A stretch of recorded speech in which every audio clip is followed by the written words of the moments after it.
일단은 저희 교회에 풍삼 첫 과정이 지금까지 이제 두 번이 있었어요. 1기 비슷한 형식으로 했고 1기는 제가 다 이제 인도를 했고 2기에는 제가 3주, 우리 전사님이 2주 이렇게 해서 인도를 했었는데 그때는 어떤 방식이었냐면 영상만 보고 오는 거였어요. 과제는 없었어요. 예, 과제는 없고 영상을 보고 와서 이제 제가 한 뭐 20분, 30분 정도로 요 워크북에 있는 내용을 다시 설명하면서 여러분들에게 질문하면 여러분이 대답을 하고 이런 형식으로 했었고 대신 그때는 소그룹을 30분씩 했어요. 한 과마다. 네, 그래서 소그룹은 여기 워크북을 뒤에 보면 나누고 누리기 부분은 소그룹으로 했었어요. 네, 근데 이 나누고 누리기 부분이 지금 이제 여러분이 이번에 낸 숙제보다 되게 짧아요. 그 말할 거. 그러니까 앞에 있는 요 전에 지금 우리가 하는 워크북의 전반적인 내용이 여러분의 그 질문에 포함되어 있는 경우가 많이 있어서 제가 오늘은 요약을 하고 그다음 몇 가지 부분을 워크북 부분을 설명하고 그리고 나누고 누리기 부분은 여러분이 과제한 그 내용을 갖고 좀 한번 나눠 보도록 하겠습니다. 과제는 저한테 제출하고 가져오시진 않았죠? 다 가져왔어요? 안 가졌어요. 네. 그래서 네네. 그래서 제가 이제 여러분의 과제를 아까 쭉 다 이렇게 정리했더니 엄청 많더라고요. 당연히 5화까지 내용들이 많아서 성실하게 해주는 거 감사한 것 같고 그래서 이렇게 각 과별로 이제 우수 작품들이 여기 이렇게 분류되어 네 있습니다. 네. 그래서 하려고 하고요. 일단은 그러면 우리 먼저 우리 오늘 못 오지만 영상으로도 함께하는 준영 형은 제가 요약한 부분 제가 여러분이 거기도 올려드렸는데 제가 그냥 한번 쭉 편하게 한번 읽어볼게요. 1강 내용을 한번 제가 읽어보겠습니다. 그리스도로서의 첫걸음. 하나님을 믿는 첫걸음에서 많은 경우 신앙생활은 기쁨보다 무엇인가 해야 한다는 부담이 더 크게 오는 경우가 있습니다. 해야 한다는 의무감은 있지만 어떻게 누리는지 모르고 어떻게 말씀을 읽고 기도하고 예배해드리고 전도하는지 모릅니다. 풍삼첫은 회심만 거듭난 자들의 그 첫걸음을 도와주는 책입니다. 첫걸음의 시작은 바로 하나님 아버지를 알아가고 그분과 인격적 관계를 맺는 것이 시작됩니다. 이 책을 통해 유익을 누리려면 먼저 회심한 자들이 보는 것이 좋습니다. 그리고 이 책을 읽을 때 자신보다 조금 먼저 이 여행길을 걸어간 길동무와 함께 읽는 것을 추천합니다. 기독교의 진리는 정보를 습득한다고 해서 얻어지는 것이 아니라 이해한 지식이 정말 자신의 삶에 의미가 있는지 깊이 숙고하고 삶 속에서 적용해 보아야 얻어지는 진리이기 때문입니다. 함께 생각할 질문에 답해보고 한 주 동안 깨달은 바를 실천해보고 이야기를 나누면 더욱 좋은 열매를 거둘 수 있을 것입니다. 대부분의 사람들이 생각하는 성경의 이미지는 사랑, 구원, 희생입니다. 하지만 성경을 관통하는 가장 중요한 핵심 내용은 바로 하나님 나라입니다. 예수의 중심 가르침의 사상이 하나님 나라이기 때문입니다. 하나님 나라는 우리나라의 천당 개념과 섞여서 죽어서 가는 의미로 전락되었는데 사실 하나님 나라는 더 큰 의미를 포함하고 있습니다. 하나님 나라는 하나님이 주인 되신 나라로 이 세상의 나라와는 반대되는 개념입니다. 이렇게 해서 지금 준영은 제가 우리가 오늘 봐야 될 내용과 하나님 나라에 대한 것을 이렇게 정리해서 보내는 걸 제가 잠깐 짧게 소개해봤습니다.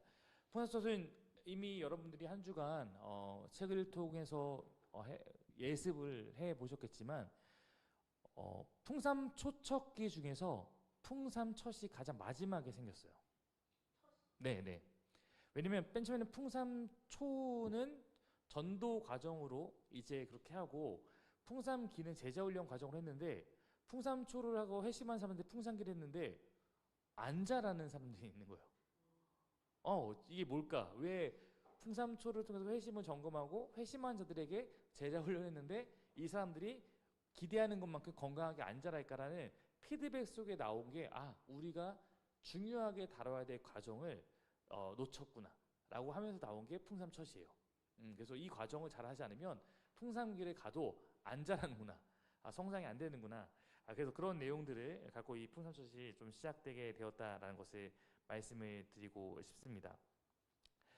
네, 그래서 우리 지금 풍삼첫에 있는 이 워크북을 갖고 오늘 저하고 여러분이 조금 이제 질문도 하고 이렇게 하면서 좀 해보려고 생각을 합니다. 근데 아마 이 첫 번째 질문은 이건 주님 받았는데 2번 질문과 같은 것 같으니까 1번 질문을 한번 볼게요. 모든 일은 시작이 있고 그 첫걸음이 늘 중요합니다. 그래서 늘 첫걸음을 어떤 자세로 마음을 내든가 중요합니다. 이번 과정에도 억지로 시작한 분이 계신다면 분명한 이유와 기대감을 가지고 시작한 것과는 다를 수밖에 없을 것입니다. 이 과정을 시작하는 당신의 마음과 자세는 어떠한지요? 이건 한번 짧게 제가 여기 있는 분들에게 한번 물어보고 싶습니다. 우리 성희자매님부터 뭐 1번에 대한 질문에 답을 한번 해본다면 어떻게 답을 해볼 수 있을까요?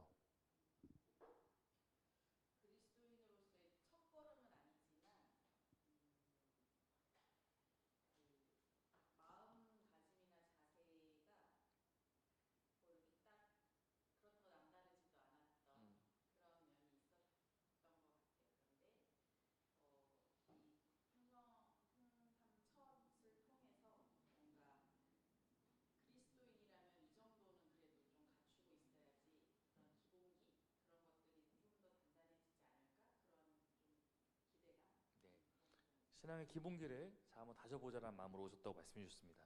네, 지혜자매님은 오늘 이렇게 풍삼첫 가정에 지원해서 오게 되셨는데 네, 어떤 마음 자세로? 네, 네,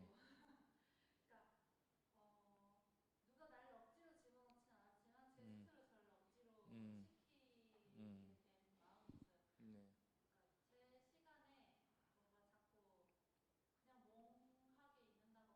음,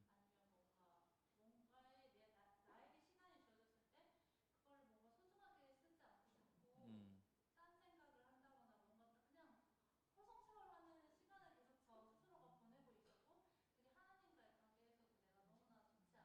음, 네. 네, 그러네요. 여기 지금 공교롭게 이분들은 뭐 이금희 반 자체가 또 하나의 그게 루트이기도 하니까 풍삼기를 끝낸 분들이 지금 어떻게 보면 또 들어오셔서 또 지혜자매님은 이제 혼자서 뭔가를 하는 건 또 어려울 수 있으니까 또 이 과정에 다시 한번 날 던져서 나를 훈련하려고 네, 나를 보냈다. 네, 하고 말씀해 주셨습니다. 네, 우리 정화자매님은 음, 음,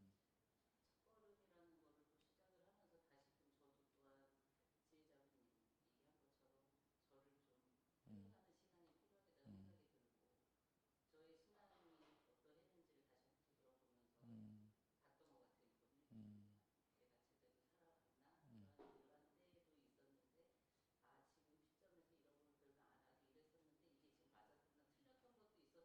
음. 네. 우리 정화자매 지혜롭게 성희자매님 이야기와 지혜단 이야기를 적절하게 섞어서 네 나를 돌아보고 나를 훈련하기 위해서 왔다라는 얘기를 화려한 말빨과 함께 네, 네. 이러면 이제 지수가 네, 남았는데 네. 음, 네, 네, 네, 네, 네, 네. 그래서 풍산기 끝내고도 지수도 자기를 훈련하고 또 기초를 다지기 위해서 왔다고 말씀했고 우리 봉준님 본당 갔다 왔다고 말씀하셨. 네, 네. 본당 5분이면 갔다 오는데. 네, 네. 수고하셨습니다. 네, 정리하시는 동안 제가 좀 다음 거를 그럼 다루겠습니다. 네. 그래도 봉준영 님이 숙제를 또 되게 열심히 하셨더라고요. 네, 네. 그래서 네, 벽보 보면서 또 그래도 여기 있는 분들이 다 이 과정을 참 잘 준비하셨다고 생각하게 됐습니다. 한 분은 낙오하셨어요. 네, 한 분은 낙오하셨고, 네, 낙오자가 이번에 여기 수료법안에도 있고 입금입안에도 있고, 네, 낙오자들이 있습니다. 네. 저희가 그냥 이 수료를 시킬 수는 없기 때문에 네, 엄격한 이 과정에 거쳐서 네. 자, 첫 번째 저희가 여러분이 해보았던 질문이 두 번째 것 같은데 당신이 예수님의 주인을 받아들였는지 또 어떤 과정이 있었는지 이걸 물어보는 거였어요. 제가 여러분의 이야기를 다 다룰 수 없었기 때문에 아, 여러분이 낸 그 질문 중에서 한번 뽑아서 한 분이 이렇게 답을 해주셨습니다. 네. 모태신앙으로 자라나 교회 안에서 쭉 지내왔으나 예수님을 직접적으로 만나지는 못했습니다. 보수적인 교회 문화에 대해서 비판적인 생각도 많았고 교회 안의 모습이 가식적이라는 생각도 많이 하며 자랐습니다. 수련회에 참석했을 때나 부모님 따라 부흥에 참석했을 때 은혜도 받고 믿음도 있는 듯 하였으나 얼마 후 곧장 제자리로 돌아가곤 했습니다. 그러다 대학교 4학년 때 열정적으로 신앙생활 하던 누구누구누구라는 청년의 모습을 보며 예수 믿는다는 게 내가 생각해왔던 것과는 뭔가 다른 게 있을 것 같았고, 그 이후 예배에 참석하는 마음가짐이 달라지고 있을 때 성령님께서 마음을 만져주셨고 예수님을 나의 삶의 주인으로 받아들이게 되었습니다. 네, 여기 있는 한 분은 또 이런 과정을 통해서 나는 주님을 주인으로 받아들였다라고 말을 해 주었습니다. 아마 여러분도 지금 여기 보면은 각각의 또 이야기들이 비교적 또 고백으로 이렇게 잘 있게 되었습니다. 그래서 우리 모두가 적어도 여기 왔을 때 하나 먼저 확인해야 될 것은 뭐냐면 내가 회심했는가에 대한 부분이잖아요. 그래서 이런 질문 드려볼게요. 회심이 왜 중요할까요?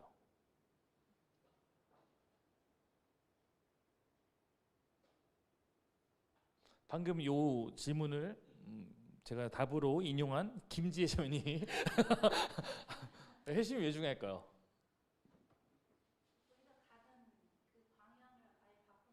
네, 네. 음,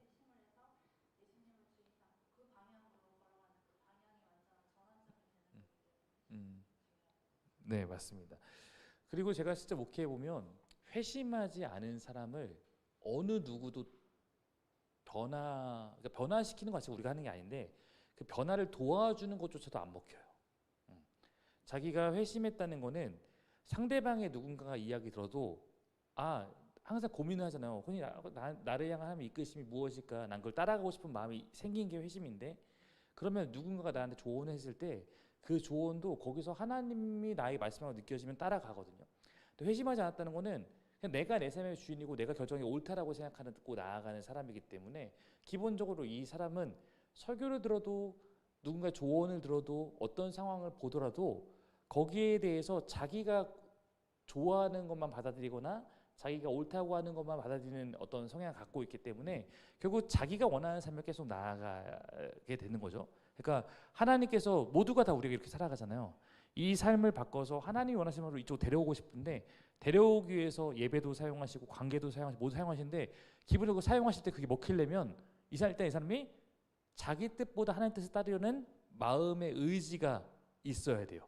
마음의 의지가 없으면 계속 이리로 가면서 오히려 자기를 설득하는 어떤 것들에 대해서 받아들이기보다는 더 부정적인 마음을 갖기도 쉽고, 혹은 거기에 대해서 아는 만큼 더 알기 때문에 더 반발하려는 마음이 있을 수도 있고, 그렇기 때문에 우리가 완벽하진 않지만 회심을 했다는 것 자체가 그래도 기본적으로 내 뜻보다는 나는 하나님 뜻 따라가야지 라는 애쓰는 마음이 생긴 거예요. 이런 사람들을 도와줄 수 있고, 이런 사람들이 잘 도와주면 더 성장해 가면서 자기가 혼자 주인 되어 살면서 경험하지 못했던 다른 것을 경험하게 되는 것이다. 그러므로 회심이 중요하다. 그렇기 때문에 우리가 요 가에서 회심에 대해서 일단 당신은 어떤 경험이 있고 예수님이 주인된 그 과정과 마음이 있는지를 물어보게 된 것입니다.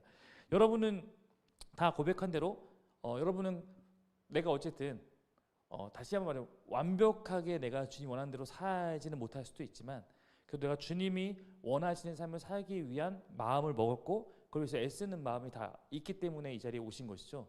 네, 그렇죠? 네, 감사합니다. 역시 봉준영 선생님 보면 우리 분위기가 좋아집니다. 네. 그래서 우리가 그런 마음을 갖고 있는 것을 맨 처음 점검하는 질문을 이제 하게 된 것입니다. 자, 이번 보면 영적으로 다시 태어나긴 했어도 그 첫걸음 잘못되었을 때 그 영적 순례의 첫 단추를 잘못 끄을 때 어떤 일이 일어날 수 있습니까? 주황색 글씨를 한번 우리 성혜자매님부터 한번 읽어주시겠습니까?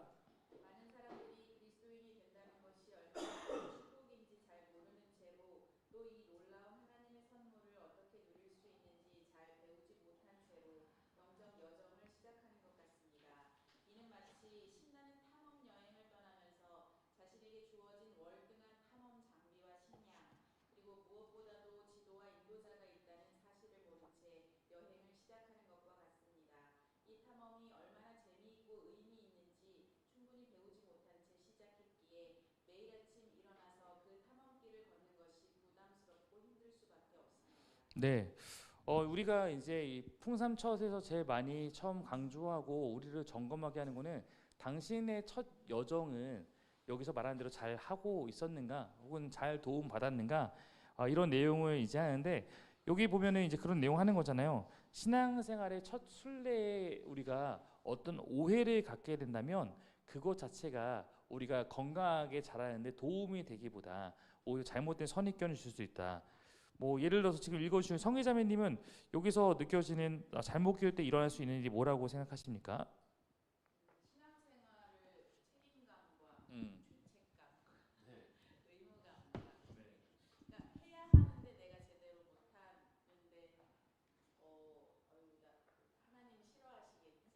음.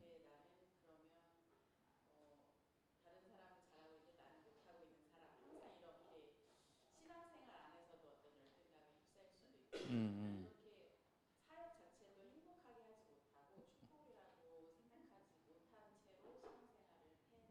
네, 그렇죠. 뭔가 해야 한다는 생각들이 우리 안에는 너무 많아요. 사실 이거는 대부분의 우리가 종교가 내가 뭔가를 해서 어떤 경지에 오르거나 뭔가를 해서 복을 받거나 이런 개념을 우리가 이해해왔기 때문에 기독교도 사실은 누가 가르쳐주지 않아도 이미 그렇게 우리가 생각하고 들어와서 그럴 수도 있고요.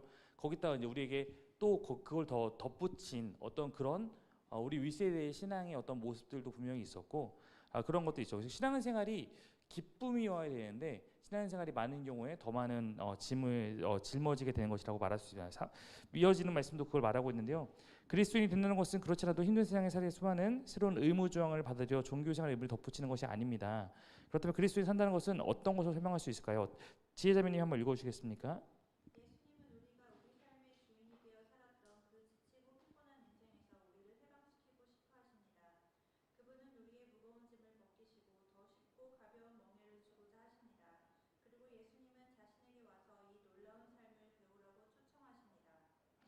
네. 그러나 약간 이제 지금까지 해왔던 얘기 조금 다른 결에서 얘기해 보면 그러면은 우리가 뭔가 어떤 의무를 덧붙이는 거 아니라고 말을 했는데 그럼 우리는 아무것도 안 하는 것이라고 말하면 또 놀랍게도 성경은 우리의 예수님의 멍에에 대한 얘기를 하고 있어요. 그러니까 야 수고하고 무거운 짐이나 다 내게로 와라. 내가 너를 쉬게 하리라. 그럼 나 쉬게 하네? 쉬게 쉬는 게 뭐냐면 너 와서 나의 멍에를 메라. 나와 같이 살아가는 그 삶을 살자라고 말을 하고 있는 거죠. 그래서 그리스도인으로 산다는 것은 그럼 어떤 것이라고 말할 수 있겠는가라고 질문이 있는데 혹시 뭐라고 좀 지혜자매님 생각하십니까?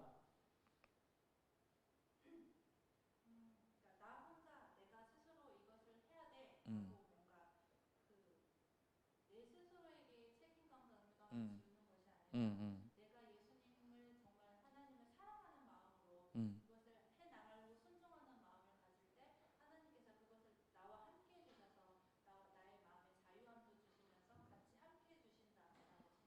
네, 네. 그래서 어쩌면 우리가 혼자 살아가던 인생이 내 마음대로 할 수 있다는 측면에서는 더 좋았다고 말할 수 있겠으나 그러나 때로는 그 인생이 우리가 뒤돌아보면 혹시 여러분도 그런 고백을 하는지 모르겠어요. 저는 음, 가끔 설교 시간에 그런 얘기 하지만 세상에 있는 사람들을 그냥 무작정 정죄하고 싶은 게 아니라 내가 하나님을 몰랐다면 내가 저들과 얼마나 달랐을까? 난 더 욕심부리고 더 조금이나 성공하기 위해서 애쓰고 아득바득 살면서 그러나 점자 뭔가 의미를 모르지만 그렇게 살아야 되는 그 삶을 나도 살고 있지 않았을까라고 생각을 해본다면 그 삶에서 내가 주님이 알기 때문에 주님과 동행하는 그 동행 안에서 또 내가 제한되는 것도 있죠. 왜냐면 내가 주권을 내어드렸으니까. 그러나 불구하고 더 신실하신 분이 나와 함께하기 때문에 그 삶이 또 나에게 주고 있는 하나님 안에 있는 소망과 그런 것들이 무엇인지를 우리가 또 배워가는 것 그것이 이 부분에 대한 답이라고 저는 생각합니다. 신앙 5번 보면 영적 여행의 첫걸음을 떼는 방법을 잘 배우면 이 여행 속에 숨겨놓은 하나님 놀라운 축복을 누리게 됩니다. 이 여정에서 가장 중요한 것은 무엇일까요? 라고 말하고 있는데 검문글씨 그 빈칸에 정하자면 넣어서 한번 읽어주시겠습니까?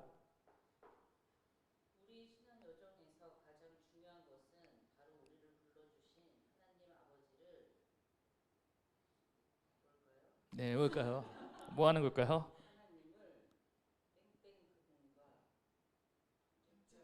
네, 네. 그러니까 이게 저희 여러분에게는 이 풍삼초 워크북에 대한 어떤 준비를 제가 안 시켰군요. 네. 그래서 지난번에는 이제 우리가 워크북을 갖고 과제를 했었는데 여러분 이제 내용이 좀 더 중요하다 보니까 이제 과제는 열심히 이제 했으나 워크북의 지문을 보고 당황을 하시네요. 네. 여기서 가장 중요한 것은 뭘까요? 첫 번째는 네. 아버지를 받아들인다, 알아가고입니다. 그래서 네, 역시 네, 눈치로 네, 네, 알아가는 것과 그분을 알기 때문에 관계를 맺는 것이다. 그래서 그럼 우리가 이제 하나님과의 관계를 맺고 하나님의 멍에를 맨다는 것은 나와 함께하는 분이 누군지 다 알아가고, 그렇죠? 그리고 그분과 인격적 관계를 맺는 것입니다. 그래서 그분과 함께 나아가는 그 과정을 우리가 할 때 어떤 의무보다는 내가 일단 하나님을 좀 알자. 내가 좀 하나님을 알고 좀 그분 손잡고 걸어보자. 그런 마음을 좀 우리가 생각해 보려고 합니다. 나누고 누리기의 질문이 예수님을 주인으로 받아들이고 나서 영적으로 성숙하기 위해 첫걸음 낼 때 무엇이 중요하다고 생각합니까? 이 장에서 배운 바는 무엇입니까? 라고 하는 질문인데 이게 여러분의 두 번째 질문과 같죠? 네, 두 번째 질문에 대한 답을 제가 또 한 분 거를 대표해서 한번 읽어보겠습니다. 예수님을 주인으로 받아들인 후 나의 생각보다 주님의 뜻을 먼저 생각하게 되었다. 어떤 판단과 행동에 앞서 주님의 뜻을 묻고 내가 어떻게 하여야 할까를 내가 먼저 결정하지 않으려는 노력을 하게 되었다.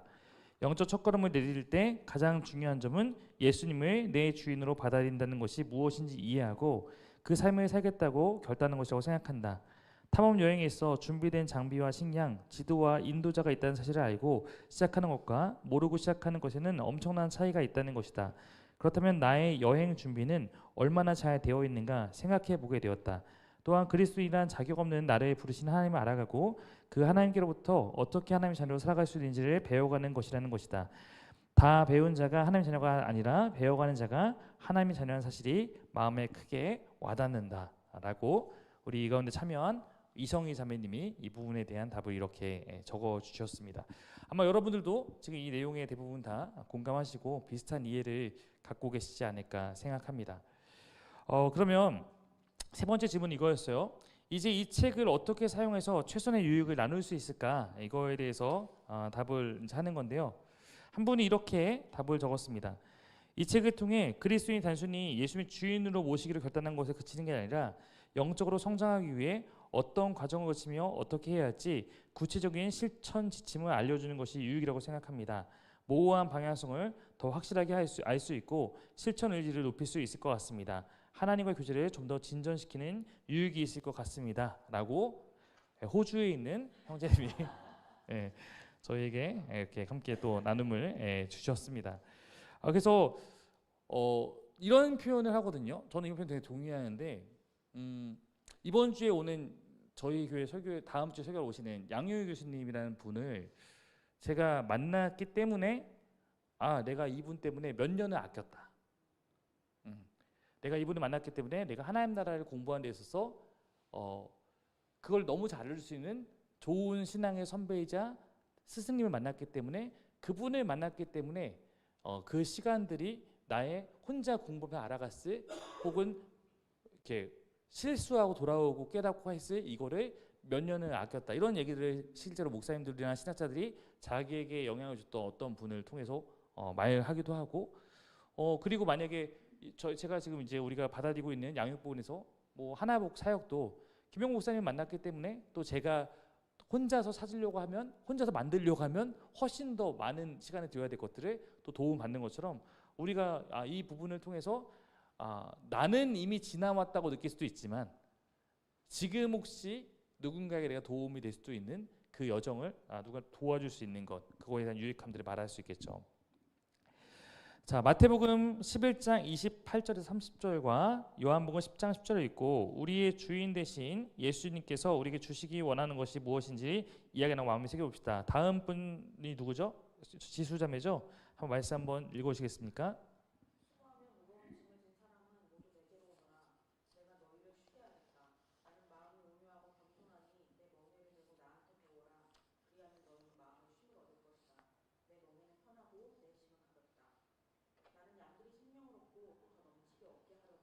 네, 이 부분에 대해서 한 분 거를 제가 또 나눠보겠습니다. 혹시 여러분 그 아까 지혜자매님 빼고 비치자매님이랑 봉준현님은 과제 각지 안 갖고 계시죠? 갖고 계시면 그럼 봉준현님 한번 읽어주시겠습니까? 네, 네, 4번 1과 4번. 네,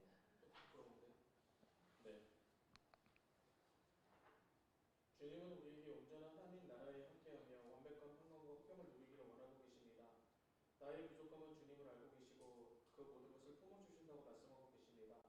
주인 되시는 주인 되시는 주님을 믿고 따르며 삶을 바꿔나가기를 바라고 계십니다. 네.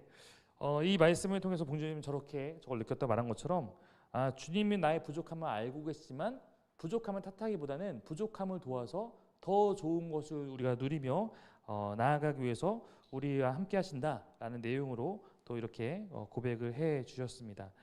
그래서 아까 얘기했듯이 여기서의 우리가 중요한 포인트는 하나님 안에 들어와서 우리가 세상에 내가 짊어지고 살아가던 나의 멍에 어떤 다른 것의 멍에는 벗어버려서 자유해요. 그리고 그로 말미암아 우리는 다시 망나니처럼 혼자 사는 게 아니라 주님 안에서 주님과 함께 동행하는 삶을 살아가는 것이 중요하고 그걸 위해서 그걸 주기 위해서 우리가 이런 고백하잖아요. 어떻게 보면 당신의 편안 버리고 우리에게 평안 주기 위해서 오셨다라는 찬양의 가사처럼 하나님이 이 땅에 우리 가운데 오신 이유는 하나님 너무 사랑하는 우리가 하나님을 잃어버리고 오히려 자기의 멍에를 쫓아서 너무나 무겁게 살아가기 때문에 그런 우리에게 더 좋은 것을 주기 위해 오셨다라고 이렇게 말을 하고 있습니다. 그 다음 질문. 네, 그 다음 질문은 영적인 여정을 함께 하기 위해 서로의 기도해 주어야 할 내용을 나누고 한 주 동안 기도해 주십시오라고 했는데, 네, 이번 질문에 요거는 우리 비치자매님 혹시 갖고 계십니까 지금? 네.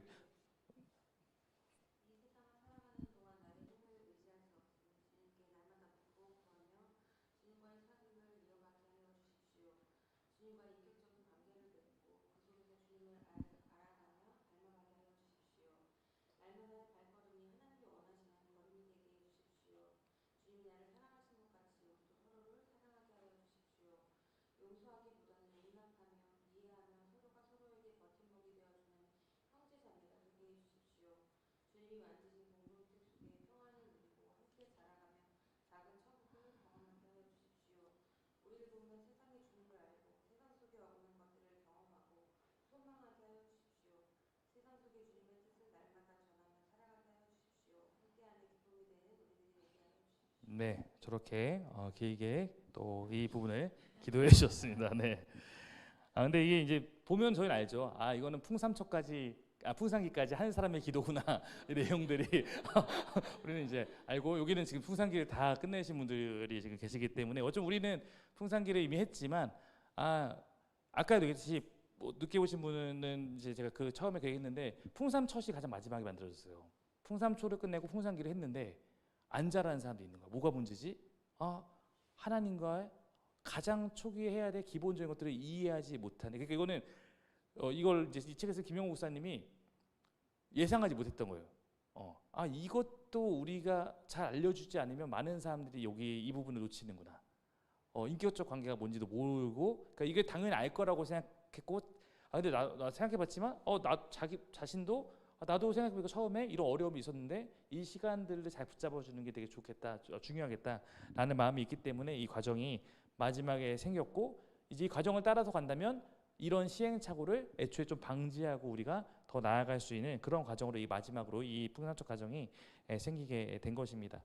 근데 이 과정에는 우리가 보너스 트랙이 하나 있다면 하나님 나라에 대한 이제 이해가 있기 때문에 이거 하는 거예요. 제가 이따가 입금 위반에서 또 얘기하겠지만 요 하나님 나라의 이해는 해도 되고 필요에 따라서는 생략할 수도 있어요. 근데 적어도 우리 수료반에 왔으니까 우리는 여기서 어쨌든 요 내용이 뭔지 정도를 한번 짚고 넘어가야 되니까 이 부분 한번 다뤄보겠습니다.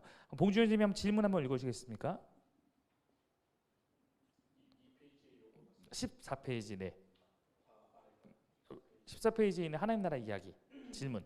하나님 나라 이야기에 하나님 나라 예수님의 중심 사상, 예수님의 가르침을 담은 네 개의 복음서를 읽어볼 때 예수님의 중심 사상을 한마디로 무엇이라고 말할 수 있을까요?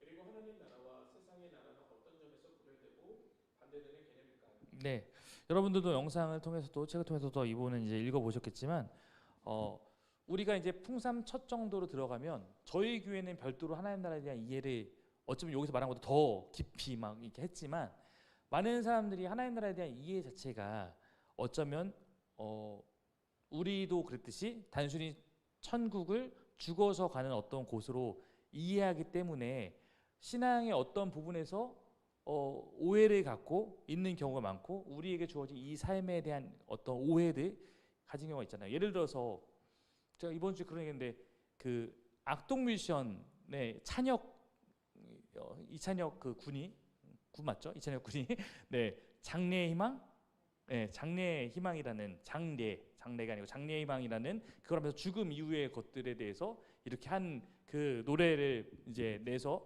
그 가사를 이렇게 보게 됐는데 이제 제가 그거를 먼저 못 봐서 먼저 본 저희 아내한테 당신이 그 가사 들어봤다고 그러면서 어떤 느낌 들었었는지 그랬더니 하나님 나라는 모르는 것 같아. 그러니까 죽어서 가는 그 나라에 대한 우리의 어떤 그런 좀 더 오래된 이해의 폭안에서 이렇게 썼던 그런 것을 이제 보게 되거든요. 이거는 여러분 안에서도 나는 이걸 아니까 모르는 사람들은 너무 부족한 이렇게 당연히 할 수는 없지만 저는 이렇게 생각해요. 하나님 나라에 대한 이해는 그렇다고 죽음 이후의 나라가 잘못된 게 아니라 죽음 이후의 나라에 대한 이 부분이 너무 강조돼 왔어요. 근데 사실은 이게 맞냐라고 말하면 이거는 부분적으로 맞지만 더 넓은 이해는 아니에요. 그렇지 우리가 이거를 말하는 현재적 이해가 새로운 거냐라고 말하면 사실은 더 깊이 공부해 보면 하나님 나라를 죽음 이후의 세계로 이해하기 시작한 것이 그렇게 오래되지 않았어요. 반대로 말하면 그 성경의 긴 역사를 보면 구약에는 죽어서 가는 하나님 나라 얘기가 거의 없어요.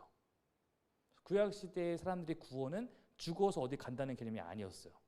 그래서 오히려 이것 또한 하나님 나라 또 구원, 하나님과 함께하는 삶에 대해서 죽음 이후의 것에 대한 강조점을 갖게 된 것은 사실은 신약 시대와 그 이후의 시대, 우리나라에서도 이제 들어온 어떤 그것은 그 이후의 시대의 배경이었으니까 그래서 이제 이거를 성경의 통전적으로 봤을 때 하나님 나라 구원이라고 하는 것이 죽어서 천국 가는 얘기냐라고 했을 때 그 부분도 포함하고 있지만 그것만을 말하면 너무 중요한 기름을 잃어버린다고 해서 다시 이 부분에 대한 강점으로 균형을 맞추려고 했던 어떤 것이다라고 이해하면 가장 좋을 것 같아요. 그래서 하나님 나라는 나중에 만들었다기보다는 성경에 있는 그러나 우리가 오랫동안 이쪽을 강조하다 보니까 또 많이 잊고 있었던 그 부분에 대해서 같이 해서 더 폭넓게 하나님 나라와 구원을 누리려고 했던 것이다 정도로 이해를 하면 됩니다. 근데 우리가 이거를 하나님 나라에 대해서 특별히 한국 사람들이 더 오해하게 됐던 이유가 있어요. 그것은 그러니까 예수님의 중심 사상이 하나님 나라라는 얘기는 이런 거죠. 예수님이 우리에게 주고 싶었던 것이 사실 하나님 나라를 주기 위해서 왔다는 거예요. 그렇죠? 그런데 이 하나님 나라를 마태복음에서 왜 하늘나라로 쓰게 됐어요? 네, 하나님 말을 우린 하잖아요. 누가 못하기 때문에? 네, 유대인들은 하나님의 이름을 함부로 언급하는 것이 굉장히 결례라고 생각했기 때문에 하나님을 하나님을 부를 수가 없어요. 그래서 뭘로 대체 불렀냐면 하늘나라라고 부르게 된 거예요. 그래서 성경에 하늘나라라는 단어를 쳐보면 마태복음에밖에 안 나와요. 네, 그러니까 하늘나라라는 개념이 오리지널 생각하고 있는 우리는 그걸 잘못 알고 있는 거예요. 즉 한마디로 하늘나라가 뭐예요? 천국이죠. 성경에 천국이라는 단어 별로 안 나와요. 생각보다. 근데 우리는 하늘나라, 하나님 나라가 더 어색하고 천국이 더 오리지널 버전인 것처럼 생각하지만 그건 우리가 너무 많이 성경을 직접 읽기보다는 들어왔기 때문에 그래요. 듣고 자라서. 근데 왜 천국이라는 개념이 우리에게 더 익숙하냐면 선교사들이 여기 와서 가르쳐야 되는데 A부터 Z까지 가르칠 수가 없잖아요. 그 당시에는 일단 기초적인 걸 가르쳐야 되는데 이미 우리나라 사람들 이해 가운데 뭐가 있냐면 천당이 있었던 거예요. 천당을 죽어서 가는 좋은 곳 정도로 알고 있으니까 그런 거야. 그것과 비슷한 거야. 마치 제가 우리 건아한테 어디 가자고 하는데 거기 어디야 어디 몰라 그러면 야, 거기 네가 좋아하는 거 다 있어. 이렇게 얘기해야지 얘가 이해를 하는 것처럼 천당이라는 개념이 이미 죽어서 가는 좋은 곳이라고 알고 있으니까 천국이라는 개념 안에 그게 일정 부분 포함되니까 이거를 설명하기 위해서 그거를 인용하면서 한 게 이게 마치 이게 전부 다가 돼버린 현상이 되어버리다 보니까 우리는 천국 하면 살아서 누리는 측면은 다 잃어버리고 죽어서 가는 좋은 곳이라는 개념으로만 이해를 하게 된 거죠. 그러나 엄밀히 말하면 성경이 말하는 하나님 나라가 강조하고 싶은 것은 죽어서 가는 좋은 곳이 아니라 어떤 개념이라고 이해하면 되냐면 세상 나라와 반대 개념. 세상 나라와 반대되는 개념을 말하고 싶어했던 것이 성경이 말하는 하나님 나라예요. 그래서 구약에는 그 개념이 많이 등장해요. 그래서 죽어서 가는 이야기 별로 없어요. 이 세상의 통치, 이 세상의 어떤 원리와 다른 하나님의 통치 원리가 있는 세상과 다른 개념. 그래서 하나님을 잃어버린 것이 세상 나라니까 하나님을 잃어버린 게 아니라 하나님이 다스리는 나라, 이것이 하나님의 왕 되심, 하나님의 주인 되심을 인정하는 곳, 그곳이 하나님 나라다라고 성경은 말을 하고 있는 거예요. 그래서 예수님이 오신 이유도 하나님 잃어버리고 사는 사람들이 하나님께 속하여 사는 삶으로 들어올 수 있도록 하기 위해서 오신 것이고, 그래서 예수의 중심상이 하나님 나라다. 그래서 자신이 그 길이 되어서 우리가 하나님을 잃어버리고 살았던 사람들이 다시 하나님의 뜻에 따르고 하나님의 법에 따르고, 즉 하늘의 뜻이 이 땅에 이루어질 수 있는 그러한 삶으로 들어가는 것이 하나님 나라에 속하는 것이다. 이렇게 말을 할 수 있습니다. 이 정도로 이해하면 여러분이 하나님 나라에 대한 첫 번째 과를 충분히 이해한 것이다라고 말할 수 있을 것입니다. 네, 일과 혹시 내용 이렇게 해보시면서 궁금하신거나 혹시 좀 이해가 더 필요한 부분들이 혹시 있을까요? 네, 없으십니까? 네, 저희 갈 길이 머니까 네, 바로 가보도록 하겠습니다. 네, 그럼 이가를 잠시만요.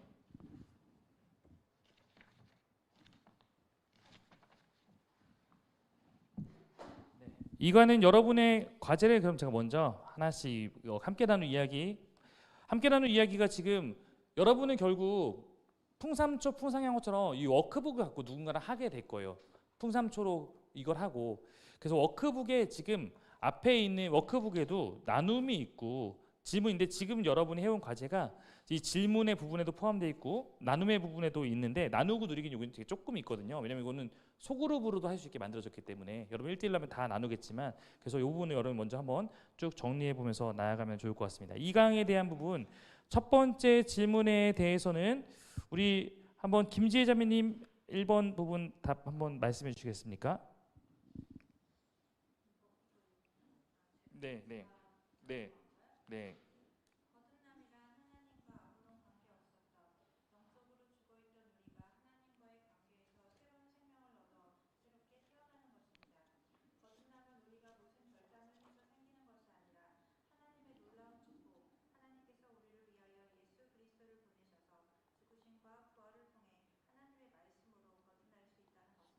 네.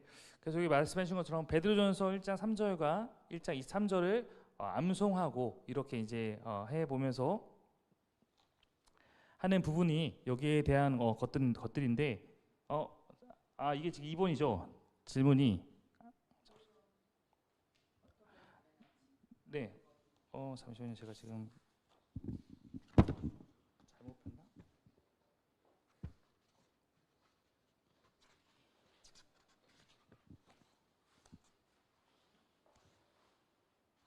네. 5번, 1번. 네. 함께 나눌 이야기 부분 2번에 1번이 베드로전서 1장 이거 맞죠? 네, 1장과 이제 우리 건너에 어떻게 가능한지에 대한 얘기를 해주셨습니다. 네, 그래서 지금 이 거듭남이란 무엇인지 설명해 주셨고, 거듭남은 우리가 어떤 힘으로 한 게 아니라 하나님 안에서 일어난 일이다라는 것을 강조해서 말씀해 주셨습니다. 제가 질문을 읽고 그다음에 답을 들어볼게요. 거듭난 사람의 첫 번째 특징은 믿음입니다. 당신은 하나님과 자신에 대해서 그리고 예수님께서 하신 일에 대해서 무엇을 믿고 있는지를 이야기 나눠보는 건데, 네, 이 부분에 대해서 답은 한번 우리 봉준현 형제님이 2번에 대한 답을 한번 나눠주십시오. 나는 나를 위해 죽으신 예수님을 믿습니다. 또한 죽으심에서 다시 살아나신 구원의 주님을 믿습니다. 누가복음 7장 11절 17절 말씀. 나는 한 과부의 죽은 아들을 살리신 예수님을 믿습니다.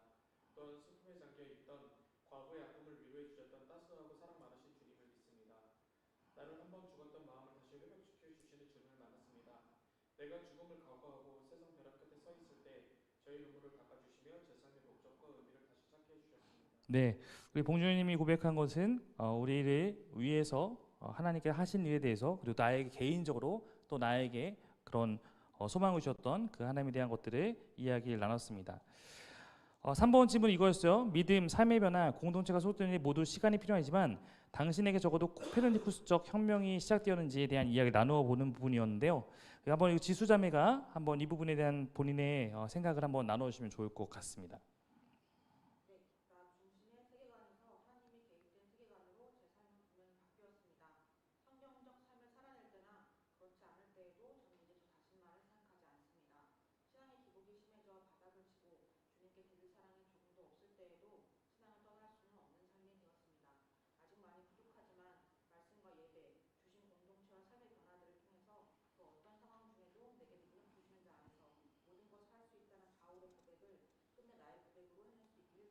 네, 이 부분에 대해서 지수자매가 나에게도 바뀌는 일들에 대해서 이렇게 저희에게 먼저 예습 답으로 정리해서 보내주었습니다.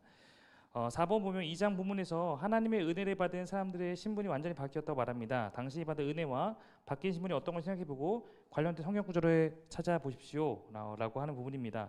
여기에 대해서는 정화자매님이 한번 작성하신 답을 한번 나눠주시겠습니까?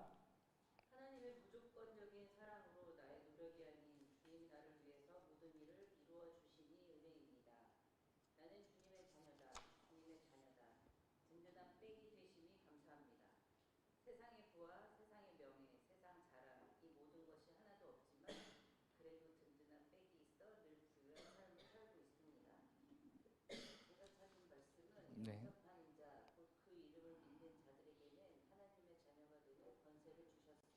네. 그래서 우리 또 정화자매님의 고백, 하나님이 나의 든든한 백이 되는 그 삶으로 나는 바뀌었다라고 고백하고 그 고백의 말씀을 요한복음 말씀으로 해주셨습니다. 마지막 5번에 대한 내용은 거듭난 사람 속에는 성령 하나님께서 내주하신다고 약속했는데 당신은 어떻게 이 성령님에 대해서 알아갈 수 있습니까?에 대한 부분인데 네, 비치자매님이 한번 이 부분에 대한 답을 한번 해주시면 좋을 것 같습니다.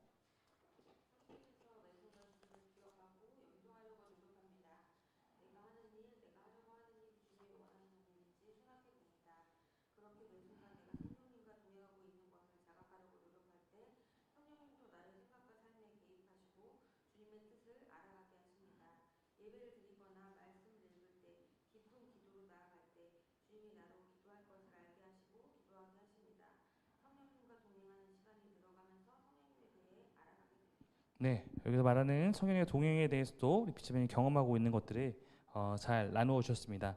여러분 이미 이렇게 예습을 해왔던 분데 저하고 다시 한번 이과도 필요한 부분을 좀 나눠보도록 하겠습니다. 한번 아까 봉준님 질문 읽어주셨었나요? 네, 그럼 비치자매님이 한번 들어가며 부분 워크북에 있는 한번 질문 한번 읽어주시겠습니까? 네, 네. 그럼 봉준영 선생님이 한번 읽어주시겠습니까?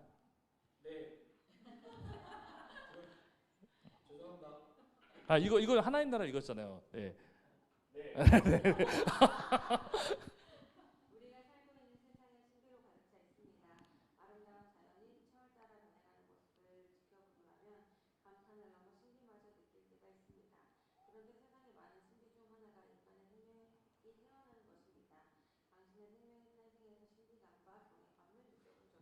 네, 제가 오늘 만약에 5주로 이렇게 나눠서 하는 거면 좀 더 이렇게 너무 다양한 생명 탄생 때 어땠는지 이런 것도 물어보고 네, 이렇게 할 텐데 그런 얘기를 좀 우리가 오늘은 많이 못 들어서 아쉽긴 하네요. 네, 그래서 제가 옛날에 막 저희 유아 처음 태어났을 때 제가 느꼈던 것도 막 얘기하고 그랬는데 기뻐해야 되는데 너무 놀랐다고 애가 막 얼굴이 찌그러져 있어갖고 막 아마 그런 경험들 생명 탄생의 신비를 다 이제 느끼시고 이렇게 했을 텐데 사실 이 얘기를 여기서 이제 하는 이유는 사실 우리가 이런 자연의 신비 어떤 하나님이 정한 세상의 질서의 신비도 느끼지만 사실 최고의 신비가 뭐라고 말하고 싶기 때문에 그런 거예요.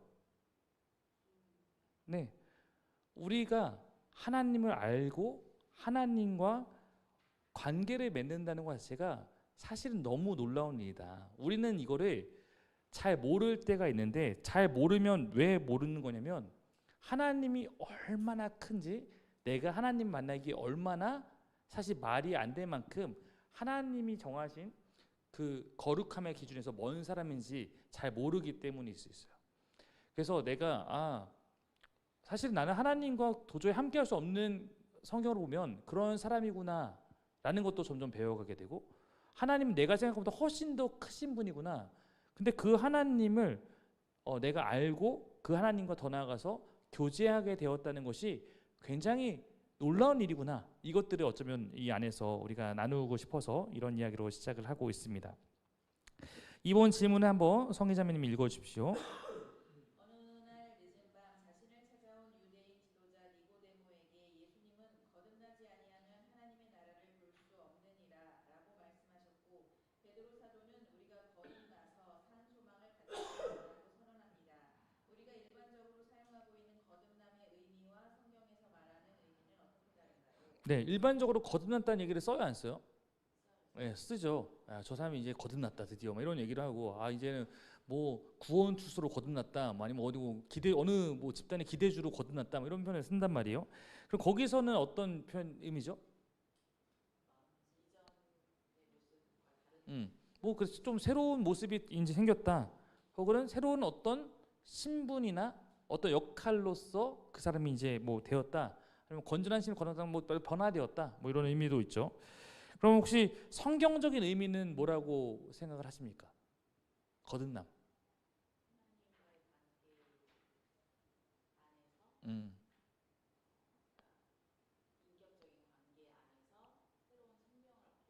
네. 그렇죠. 하나님과 아무런 관계가 없어서 영적으로는 죽어 있다고 말할 수 있던 우리가 하나님 관계에서 하나님을 통해서 실질적으로 새로운 생명을 얻어서 새롭게 탄생한 거, 새롭게 태어나게 된 거, 이 사건을 우리가 거듭남이라고 말을 합니다. 즉 쉽게 말하면 거듭남은 뭐라고 하냐면 영적인 탄생인 거예요. 탄생. 그렇죠. 근데 뭔가 우리 교회 안에서는 이 부분의 거듭남에 대해서도 오해가 있어요. 거듭남에 대해서도 분명히 오해가 있죠. 뭔가 거듭남에 대해서 어떤 엄청 특별한 체험, 막 바울처럼, 바울아 네가 나 왜 핍박하니, 뭔가 이런 어떤 하나님을 만나야 된다고, 눈이 막 멀었다가 떠지는 바울처럼 그런 경험을 해야 된다고 느끼거나, 이런 것들로 오해하는 경우, 반대로 어떤 경우는 어떤 세리머니로 이해하는 거예요. 그러니까 너 거듭났니? 저 거듭났어요. 언제? 저 1994년 몇 월 며칠 거듭났습니다. 너 어떻게 아니? 그때 세례 날짜가 그 날짜예요. 뭐 오히려 이게 그 구원파에서 말하는 약간 그런 방식인 거 아시죠? 너 당신 구원 받았어? 구원 받은 날짜 그 날짜 언제 얘기해봐. 몰라? 이게 이런 거거든요. 그러니까 그런 어떤 것들을 갖고 우리가 이거를 오해하면 안 되고, 어쩌면 이 거듭남은 누군가에게는 또 어떤 딱 한순간으로 기억이 나지 않을 수도 있다고 저는 생각을 하고 있습니다. 3번 보면, 그렇다면 이 신비하고 불가능해 보이는 거듭남은 어떻게 가능합니까? 아까 여러분이 봤던 그 말씀인데요. 말씀 한번 그 다음 분이 한번 읽어주십시오. 여러분은 다시 태어났습니다. 그것은 썩을 씨로 그렇게 된 것이 아니라 썩지 않을 씨, 곧 살아계시고 영원하신 하나님의 말씀으로 그렇게 되었습니다. 우리 주 예수 그리스도의 아버지 하나님을 찬송하리로다. 그의 많으신 긍휼대로 예수 그리스도를 죽은 자 가운데서 부활하게 하심으로 말미암아 우리를 거듭나게 하사 산 소망이 있게 하시며. 네. 아까 제가 이거 마침 이거 관련된 질문을 아까 제일 걸 읽었는데, 거기서도 말씀해 주셨듯이 거듭남은 여기 보면 핵심은 뭐냐면 하나님의 말씀으로 그렇게 되었다. 하나님이 예수 그리스도를 죽은 자 부활하게 하심으로 말미암아. 즉 여기서 말하고 싶은 강조점은 뭐예요? 하나님이 하신 것이다. 하나님이 주신 선물이다. 그러니까 거듭남이라는 것 자체가 두 가지 의미가 있어요. 원어적으로. 제가 설교 시간에 몇 번 인용한 적이 있는 것 같아요. 하나는 다시 태어나다, 본 어게인이고, 다른 한 가지 의미 혹시 뭔지 아시나요? 위로부터 태어나다는 의미예요. 그러니까 이거는 예를 들어서 우리 봉준희 형제님이 거듭났다고 하는데, 거듭났다고 하는 게 예전에 봉준희 형제의 모습으로 다시 그냥 태어난 것이라는, 그냥 이게 본 어게인만 있다면 의미가 없잖아요. 이제는 내가 이전의 내 삶이 아니라 주님이 주시는 새로운 생명 안에서 다시 태어났다라고 말하는 게 이 안에 중요하기 때문에, 하나님께서 그 방법도 주시고 길도 열어주시고 그것을 하나님 하신다라는 이런 것들을 이해하는 것이 굉장히 중요하다라고 말을 할 수 있습니다. 자, 그래서 거듭남에 세 가지 특징이 있다고 하는 건데, 이거는 어떤 거냐면 우리가 그럼 거듭나면 신비니까 이 신비로운 것을 우리가 인간의 이해로 이해하려고 할 때 다 난 거듭났을까? 난 진짜 거듭났을까? 혹은 누가 의심하게 얘는 거듭났을까? 이게 의심하기 위한 게 아니라 내가 이 사람이 정말 하나님 안에서 잘 성장해서 도와주고 싶은데 왜 내 자녀 봤을 때 얘는 진짜 거듭났을까? 라는 질문을 우리가 가질 수 있잖아요. 그러니까 하나님의 말씀을 따라 살아가는 그 사람들을 성경적으로나 성경 밖에서 우리 공동체적으로나 쭉 계속해서 봤을 때 그 사람들에게는 공통된 어떤 특징들이 확실하게 있다는 것을 정리해 볼 수 있다. 그러니까 이건 지표니까 이거는 개인적으로 뭐 나에게 내가 내 거듭남에 대해서 테스트해 볼 때 또 정리해 보거나 누군가에 대해서 해서 완전하게 100% 이런 건 아닐 수 있겠지만 기본적으로 3가지 정도의 특징들이 거듭난 자에게 있다라고 말을 하고 있는데 첫 번째가 뭡니까? 네, 믿음, 빌리프입니다. 그래서 아까 여러분이 각각 무엇을 믿고 있는지에 대한 고백들을 두 번째 그 질문에 적어 주셨는데 한마디로 이 내가 믿고 있는 내용이 성경적이어야 한다는 거예요. 뭐 예를 들어 누구만 돼. 야 너는 철수야, 너는 하나님 믿니? 저는 하나님 믿어요. 너는 하나님 뭘 믿니? 하나님 나 구원했다는 거 믿어요. 하나님 너 어떻게 구원했니? 구원했니? 그냥 모르겠는데 그냥 하나님이 구원했다고 믿어요. 이렇게 말하는 거는 과연 그 사람은 진짜 복음을 받아들이고 믿는 걸까? 아니면 그냥 하나님을 믿는다고 말하면 앵무새처럼 고백하면 마치 그 주문이 자기를 구원한다고 믿는 걸까? 라고 우리는 의심해 볼 수밖에 없는 거잖아요. 내가 믿는 게 있다면 믿음은 반응이라는 걸로 굉장히 여기서 강조하고 있어요. 믿음은 반응이에요. 그러면 믿음은 뭐에 대한 반응이니까 믿음은 진리, 복음에 대한 반응이면 그 진리와 복음이 뭔지 알아야지 내가 반응한 거니까 믿음에는 내용이 있다는 거예요. 그래서 그 내용에 대해서 말을 할 수 있는데 여기에는 객관적인 것도 있고 주관적인 것도 있겠죠. 객관적인 거는 우리 흔히 말하는 복음의 4가지 요소. 풍삼초에서 했죠. 뭐죠? 하나님이 주인이시다. 그다음에 두 번째는 우리가 하나님을 잃어버리고 죄인이어서 소망이 없는 삶을 살게 됐다. 세 번째는 예수님을 보내셔서 하나님은 다시 우리를 원래의 삶으로 돌아오겠다. 예수님. 네 번째는 그렇죠. 뭐 영접 결단, 주인됨 이렇게 말할 수 있는 회심 말할 수 있는 그 결단을 통해서 다시 원래가 하나님, 그다음에 죄, 예수님, 그다음에 뭐 영접 이런 네 가지의 그 내용을 우리가 고백할 수 있는 머리로가 아니라 내가 그걸 받아들인 것 그런 것들이 이 첫 번째 믿음의 내용이라고 말을 할 수 있을 겁니다. 두 번째 특징이 있어요. 두 번째 특징 뭐죠? 변화, behavior라고 하는 부분인데 이것을 아까 우리가 코페르니쿠스적 혁명을 통해서 나타난다. 나 중심적인 삶에서 하나님 중심적인 삶이 되었기 때문에 바뀐다. 뭐 이거는 여러분 충분히 이해하셨을 거예요. 뭐 저는 이거를 보통 결혼 전과 후에 대한 얘기로도 많이 설명할 때도 있고 제가 그래서 흔히 말하는 회심하기 이전의 삶을 제가 뭐라고 비유하냐면 나 혼자 산다.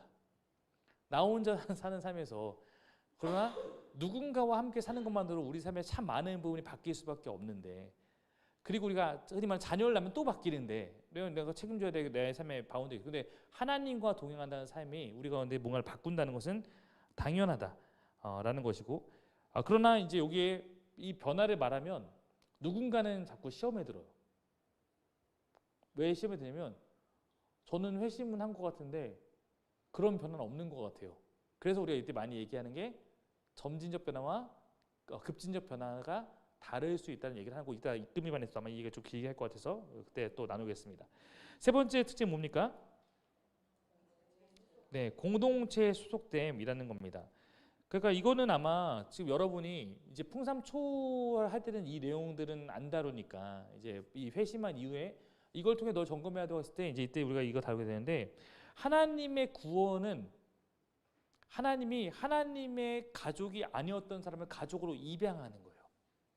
그러니까 거듭났다는 건 구원이잖아요. 구원이 시작되면 나에게는 공동체가 생기는 것은 당연하다.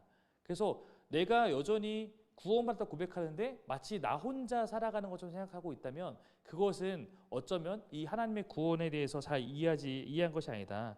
하나님을 아버지로 고백하는 그 거룩한 무리 혹은 하나님의 가족 가운데 내가 속하게 됐고 더 나아가서 예수님을 머리로 하는 예수의 몸 가운데 내가 속하게 되었다. 거듭났다는 것은 내가 하나님의 가족이 되어서 하나님을 아버지로 고백하는 사람들과 함께 살아가야 될 특권과 책임이 있는 것이다라는 것을 이해하는 것이 필요하다라고 이 부분을 정리해 볼 수 있겠습니다. 자, 그다음 질문 한번 읽어주십시오. 거듭남은 우리 신앙생활의 출발점이기 때문에 매우 중요하고 그렇게 이를 정확히 하는 것은 아무리 강조해도 부족함이 없습니다. 새 마음을 갖거나 신비한 체험을 하거나 예식에 참여하는 것이 아니라 하나님께서 하신 약속의 근거에서 거듭날 수 있다면 우리는 거듭남을 위해 무엇을 해야 할까요? 네, 진실한 뭘까요? 고백도 되고 믿음도 되고 결단도 될 것 같아요. 네, 그래서 여기는 뭐 딱 정확하게 뭐게 아닌데, 네, 저도 그래서 믿음 혹은 결단 이렇게 써놨는데요. 아까 얘기했듯이 거듭남에는 이제 믿음이 중요하게 다뤄지고 있는데요. 그러니까 이 얘기는 맞는 거죠. 뭐 우리가 흔히 말해서 옛날 그런 찬양에 돈으로도 못 가요. 믿음으로 가는 나라, 하나님 나라, 뭐 이렇게 고백했던 거로 맞는 건데, 다만 믿음이 뭔지에 대한 이해를 우리가 좀 바르게 해라. 여기 있는 분들은 이 풍산계를 하셨으니까 믿음은 충분히, 믿음은 진리에 대한 전인격적인 수용이다라는 것을 다 이해하고 계시겠지만, 즉 믿음은 하나님의 진리, 하나님 하신 일에 대한 우리의 반응이라는 것을 잘 이해한다면, 거듭남은 내 그 하나님께서 주신 거듭남이라는 그 기회, 그 일하심 가운데 내가 반응해서, 즉 믿음을 발휘해서 결단해서 우리가 그 일을 경험하는 것이다.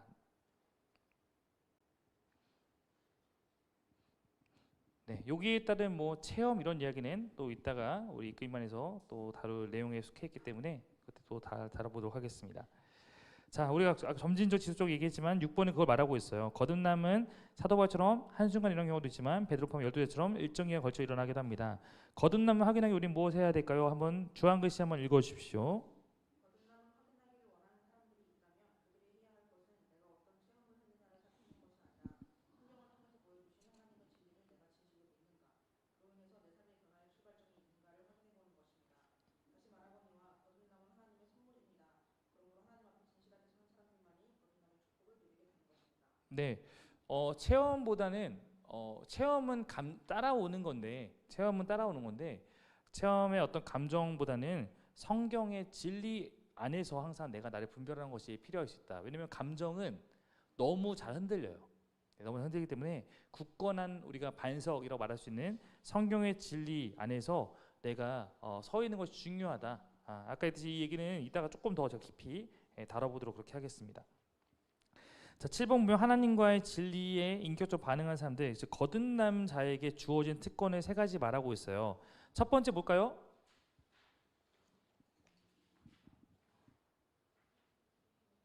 은혜입니다. 은혜. 지금 적어주셔도 괜찮습니다. 여러분은 워크북까지를 안 했기 때문에 은혜라고 적어주셔도 됩니다. 은혜는 즉 우리의 거듭남, 여러분의 구원을 위해서 가장 필요한 첫 번째는 하나님의 은혜예요.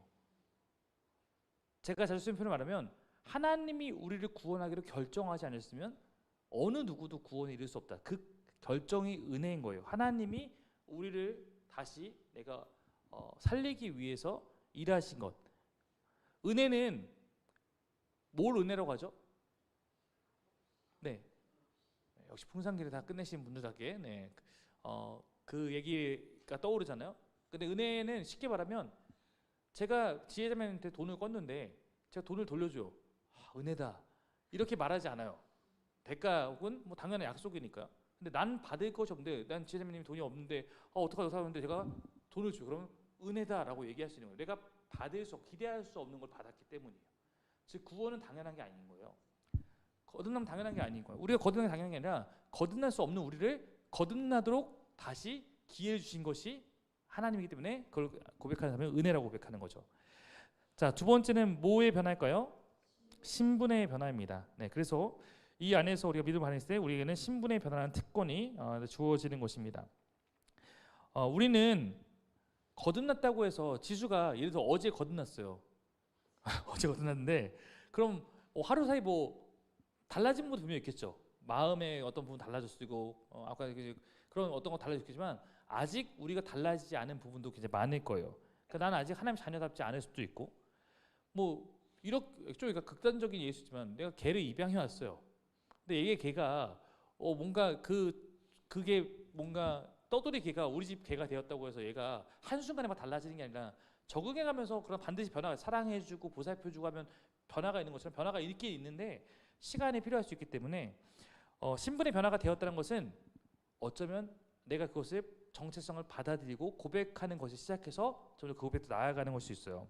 하나님 자녀답지도 않고 의인답지도 않고 아직 시민답지도 않지만 하나님께서 자녀 삼아 주겠다는 약속을 하신 것을 내가 받아들이고 고백하는 것입니다. 그래서 이렇게 정리할 수 있어요. 우리의 인격이 변하여서 거듭나는 것이 아니라 우리가 거듭나서 새로운 신분을 얻었기 때문에 우리의 인격이 변화되기 시작한 것이다 라고 말할 수 있겠습니다. 세 번째 특권은 뭡니까? 성령입니다. 네. 여러분은 이제 이미 그 과정을 다 했으니까 성령님에 대한 이해도 충분히 있을 텐데 성령님은 거듭나지 않은 사람에게는 적어도 그 안에 내주하시진 않아요. 밖에서 얘기할 수는 있겠죠. 근데 내주하진 않아요. 생각해 보세요. 성령께서 얘기하시려면 성령께서 거하시려면 거하실 공간이 거룩해야 돼요. 거룩하지 않은 자에게 성령이 거하실 수 없어요. 그러니까 밖에서 야 너 이렇게 해야 되라고 할 수야 있겠지만 거듭나지 않은 사람 마음에 들어가서 역사하는 일은 없어요. 그래서 거듭난 자가 비로소 성령님의 그걸 하기 때문에 우리 사도행전도 보면 성령님을 성령의 임재가 있는가 없는가로 하나님이 이 사람을 받아줬는가 안 받아줬는가 결정했어요. 고넬료가 성령 임하니까 자기네는 이 사람은 거룩하지 않은 생각했는데 하나님이 성령이 있으니까 뭐예요? 거룩한 거예요. 네, 그러니까 거듭남과 성령님은 밀접한 관련이 있고 거듭난 자의 삶을 거듭난 자답게 만들기 위해서 성령님께서 임하신 것이다. 이렇게 이해하시면 됩니다. 그래서 우리 성령을 의지하면서 거듭난 자에 걸맞은 사람으로 변화되어 가는 것이다. 네, 그래서 나누고 드리기 암송 부분은 여러분은 뭐 패스를 해야 될 것 같고요. 한번 주한 글씨 읽어보면 좋을 것 같습니다. 거듭난 삶 첫 번째는 믿음인데 한동안 당신이 믿고 있는 바를 돌아보면 마음에 새겨봅시다면서 이 주한 글씨가 나오는데 주한 글씨 부분 다음 부분 한번 읽어주십시오. 첫 번째는 하나님께서 우주와 인생을 지으신 주인이시라는 것입니다. 두 번째는 이 하나님을 무시하고 자신이 스스로 주인이 돼 이것이 죄의 본질입니다. 인간은 하나님과의 관계가 끊어졌을 뿐 아니라 하나님의 심판을 피할 수 없다는 것입니다. 셋째는 우리가 받아야 할 이 심판을 하나님의 아들 예수께서 대신 받으셔서 우리로 하여금 하나님 앞에 다시 설 수 있는 길을 여셨다는 것입니다. 넷째, 우리가 이 예수 그리스도의 마음의 주인으로 받아들일 때 하나님과의 깨졌던 관계가 회복된다는 것입니다. 네, 우리가 아까 얘기했던 그 네 가지 복음의 원리를 조금 이제 풀어서 설명한 거, 이것이 우리의 믿음의 기초다라고 말을 하고 있는 것입니다. 자, 이번 장에서는 하나님의 은혜를 받은 사람들의 신분이 완전히 바뀌었다고 말합니다. 관련 성경 구절을 찾아 읽고 당신 받은 은혜와 바뀐 신분이 어떤 것인지 생각해보고 묵상해 보십시오. 한번 네 가지 말씀 한번 그 다음 분이 한번 읽어 주십시오. 그러나 그를 받아들인 사람들은 곧 그 이름을 믿는 사람들에게는 하나님의 자녀가 되는 특권을 주셨다. 그러나 사람은 그리스도 예수 안에서 얻은 구원으로 말미암아 하나님의 은혜로 값없이 의롭다는 선고를 받았습니다. 그러므로 이제부터 여러분은 외국 사람이나 나그네가 아니요 성도들과 함께 시민이며 하나님의 가족입니다. 누구든지 그리스도 안에 있으면 그는 새로운 피조물입니다. 옛것은 지나갔습니다. 보십시오, 새 것이 되었습니다. 네, 우리가 이런 말씀을 생각하고 묵상해야 되는 이유는 뭘까요?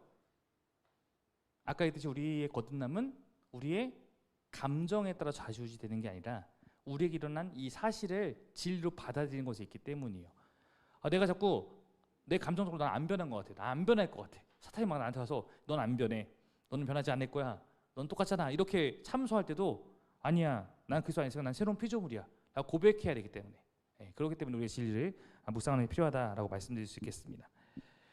그래서 여러분이 이제 어쨌든 오늘 여러분은 수료만 하는 게 아니라 입금이로도 성기뿐이기 때문에 여러분의 이제 따름이와 시간을 보낼 때 좀 더 여유 있게 우리가 한 주 한 주를 묵상 보내기 때문에 그때도 또 이 말씀을 같이 묵상하고 얘기 나누고 고백하고 이렇게 하면서 우리가 이러한 것들 안에서 설 수 있도록 진리 위에 설 수 있도록 돕는 것이 중요할 것 같습니다.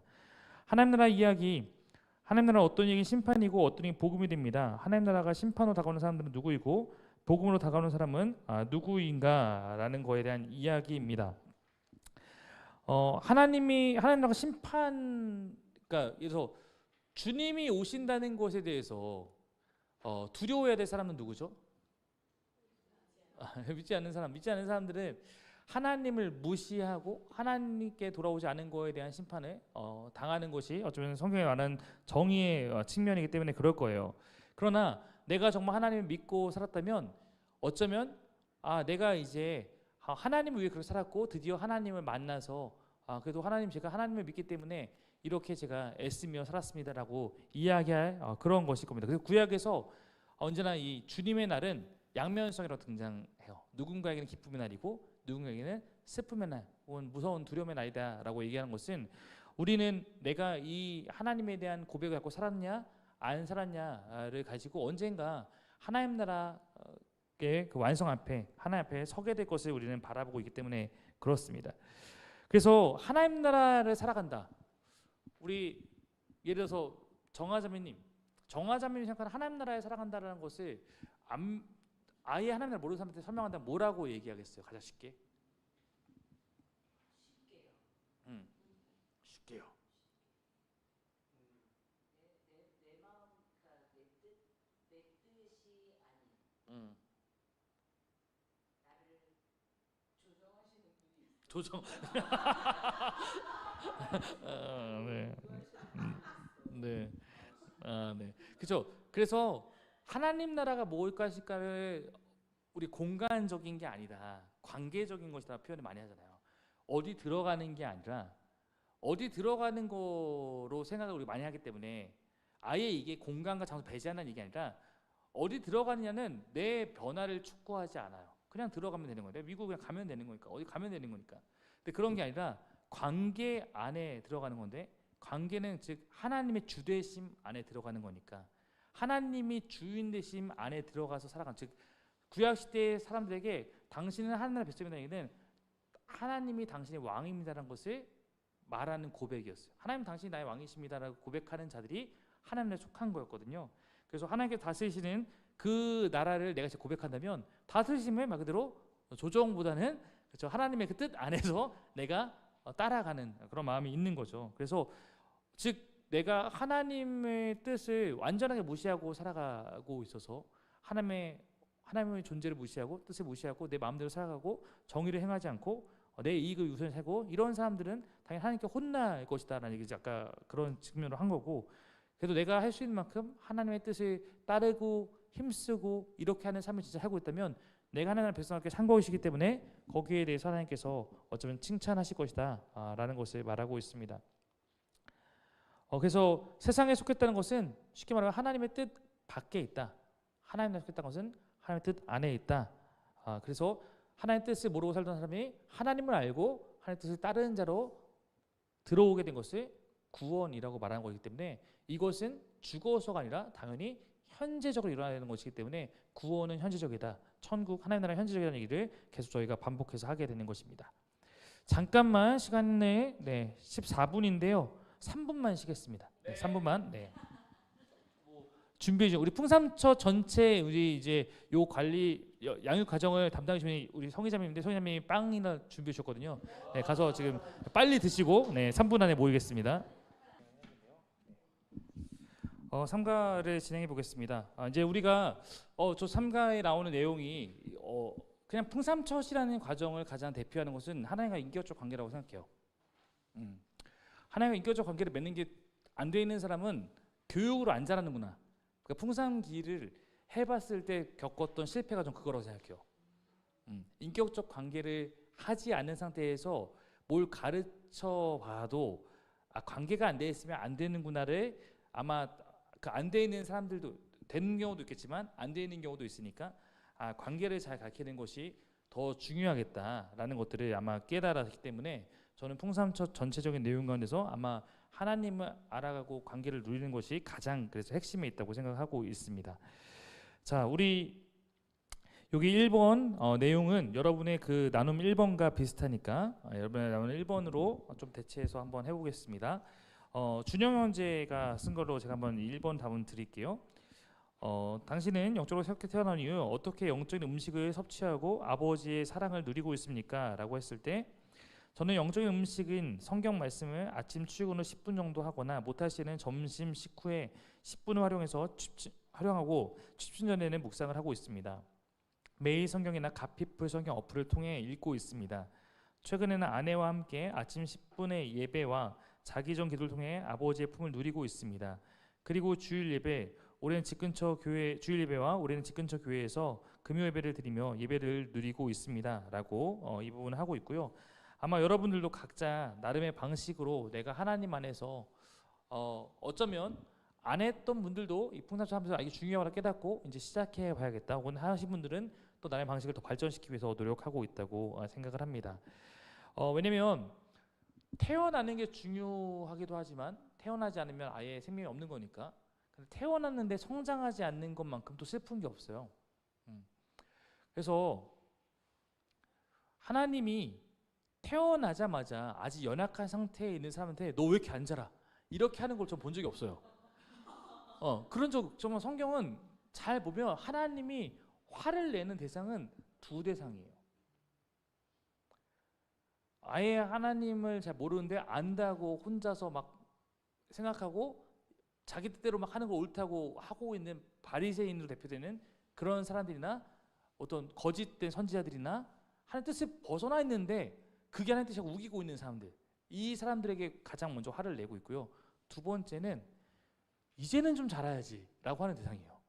이제는 이만큼 정도 됐는데 아직도 그러니? 라고 하는 거고, 제자들도 처음에 예수님이 제자들한테 너희 이거 못한다 모른다고 화내는 게 아니라 이제 이 정도 너희가 날 따라다녔으면 이 정도는 해야지 라는 거였고, 히브리서 보면 야 이제 너희가 시간을 오자면 너희가 이제 신앙의 초보가 아니라 이제 젖을 먹는 게 아니라 고기를 먹고 남들이 가르치고 영향을 줘야 될 정도의 시간을 지내고 이 정도 했으면 약간 이런 거거든요. 그러니까 신앙의 초기 단계는 하나님이 사랑으로 깨닫게 하시고 알려주시고 기다리시고 이런 단계잖아요. 우리가 아기가 뭐 집에 태어난 지 얼마 됐는데 아기 운다고 화를 내면 그런 엄마 아빠가 이상한 사람이지 너 왜 울어 이렇게 하는데, 저는 이제 지금 건아한테 쓸데없이 울면 화내거든요. 야 쓸데없이 또 왜 울어 이렇게 말하잖아요. 그 당연한 거 아니겠습니까? 그런 것을 우리가 이제 이해를 잘 해야 돼요. 하나님 안에서 성장한다는 것이 어떤 건지, 성장의 때에 또 하나님 어떻게 우리를 바라보시는지 이런 것들을 이제 볼 수 있습니다. 그래서 우리는 평생 걸쳐 성장하고 자라가야 되는데요. 하나님과의 관계도 깊어지고 온갖 다양한 영적 음식 골고루 맛보며 자신 살아야 될 고귀한 삶을 사는 데까지 자라가는 것입니다. 어떻게 하면 이와 같은 풍성함을 누릴 수 있을까? 건강한 음식으로 대표되는 건 뭡니까? 네, 말씀이에요. 기독교 진리 안에 성경이 없다면 결코 우리는 지금처럼 예배하고 함께 말할 수 없을 거예요. 성경이 없다면 지금 제가 이렇게 뭔가 설교하면 그 목사님 생각 아니에요? 그 목사님 목사님 신앙이지 왜 나한테 이거 강요해요? 왜 우리가 그렇게 해야 돼요? 절대 같이 뭔가 할 수 없을 거예요. 말씀이 기준이 되기 때문에 말씀을 같이 먹으면서 우리 자라갈 수 있도록 하나님께서 우리에게 주신 은혜입니다. 그리고 영적 음식을 먹는 환경이라고 하는데 뭐와 뭘까요? 영적 음식을 먹는 환경이라고 표현해서 조금 어려울 수 있는데, 네, 그렇죠. 예배가 있고요. 또 하나는 기도예요. 예배와 기도를 통해서 사실 우리는 그 영적 음식을 계속 먹을 수 있는 것이고, 그를 통해서 하나님과 기도도 사실은 내 얘기만 하는 게 아니라 말씀을 통해서 드러나신 하나님에 대해서 내가 고백해드리기도 하고 또 그 안에 이렇게 하는 거기 때문에 결국은 이렇게 하는 거죠. 주한 글씨 한번 다음 분 읽어주십시오. 밥상대화도 배워야 누릴 수 있듯이 하나님과 눈을 맞추며 교제를 나누는 것도 배워야 합니다. 이렇게 하나님 앞에 앉아 우리를 사랑으로 바라보시는 하나님과 눈을 맞추는 것이 예배이며 기도이죠. 네, 그렇죠. 그럼 하나님에서 내가 탄생했는데 성장하기 위해서 내가 뭐 해야 될까라고 했을 때 하나님을 누려야 돼. 하나님 누릴 수 있는 게 예배야. 하나님 누릴 수 있는 게 기도야. 하나님이 주시는 말씀 먹으면 우린 잘할 수 있어. 이렇게 이제 설명해 주는 것들이 필요하다는 거죠. 육적으로나 영적으로나 성장을 위해서는 건강한 음식과 그것을 먹을 수 있는 환경이 아주 중요합니다. 특별히 이 환경을 지금 사랑의 관계라고 했는데 예배와 기도가 결국 사랑을 누리는 방식이라는 걸 말하고 싶기 때문에 이렇게 한 거예요. 그렇다면 구체적으로 그 성장의 첫걸음을 뗄 때 가장 중요한 건 무엇입니까? 영적인 뭘까요? 영적인 젖입니다. 젖을 가까이 하라입니다. 다음 분 한번 밑에 있는 주한 글씨 한번 읽어주십시오. 갓난아이 때에는 시도 때도 없이 젖을 줍니다. 아기는 배가 고프면 울고 그러면 엄마는 젖을 줍니다. 우리 역시 영적으로 갓난아이 때에는 성경 중 중요한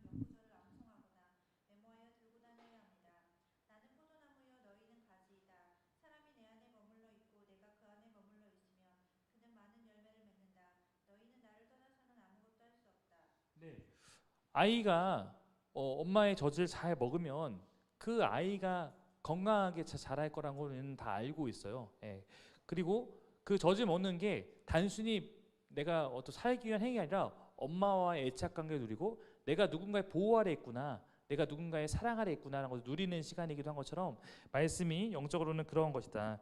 두 번째 말씀에서 내가 그 안에 머물러 있다는 것은 사실 하나님, 성경은 뭐라고 말하면 하나님이 말씀으로 우리와 교제하셨다면 예수님은 말씀이 육신이 되어 오신 분이고 성령님은 진리의 영이라고 말하기 때문에 결국 우리가 성령님이 교제한다는 것은 주의 말씀이 내 안에 머물고 있는 거고 내가 예수 그리스도를 따라간다는 것은 그분의 말씀을 따라가는 것이고 이렇기 때문에 말씀과 가까이 하는 삶이 곧 하나님과 함께하는 삶이다라는 것을 말하고 있는 것입니다. 아이가 엄마 품에 있듯이 하나님을 바라보며 하나님과 뭐 하라고 말하고 있을까요? 다음 것은 소통하는 것입니다. 소통. 자, 한번 다음 주한 글씨 한번 읽어주십시오. 하나님과의 소통이 처음에는 어려워 보이지만 갓난아이가 그렇게 하듯이 순전한 마음으로 하나님께 우리의 마음을 전하면 됩니다. 마음속으로 또는 작은 소리를 내어서 무슨 내용이 되었건 마음속에 있는 것을 하나님께 이야기하는 것이 영적 소통의 시작입니다. 네. 이것이 바로 기도입니다. 네, 아까 제가 2번 말씀이 지금 여러분이 2번 질문이 여러분이 해왔던 과제 가운데 아까 했던 그 요한복음 15장 5절이었잖아요. 우리 정하자매님은 그 부분에 대해서 늘 주님께 딱 붙어 있어야 된다. 주님 말씀을 늘 가까이하며 말씀을 읽고 주님과 친밀한 대화를 시간을 갖고 주님 마음을 알고 내 마음에 주님 마음 품는 그러한 삶이 주님과 함께하는 삶인 것 같다라고 이 부분에 답을 적어 주셨어요. 지금 여기서는 소통에 대한 얘기를 이어서 저희가 다루고 있는데요. 하나님, 우리가 어쩌면 아이가 바르게 성장하는데 엄마 젖을 통해서 아까 했지 영양분을 먹는 것도 중요하지만 교감이 있는 것이 중요하죠. 사랑의 교감. 사실 그것들을 통해서 우리 정서적으로 자랄 수 있습니다.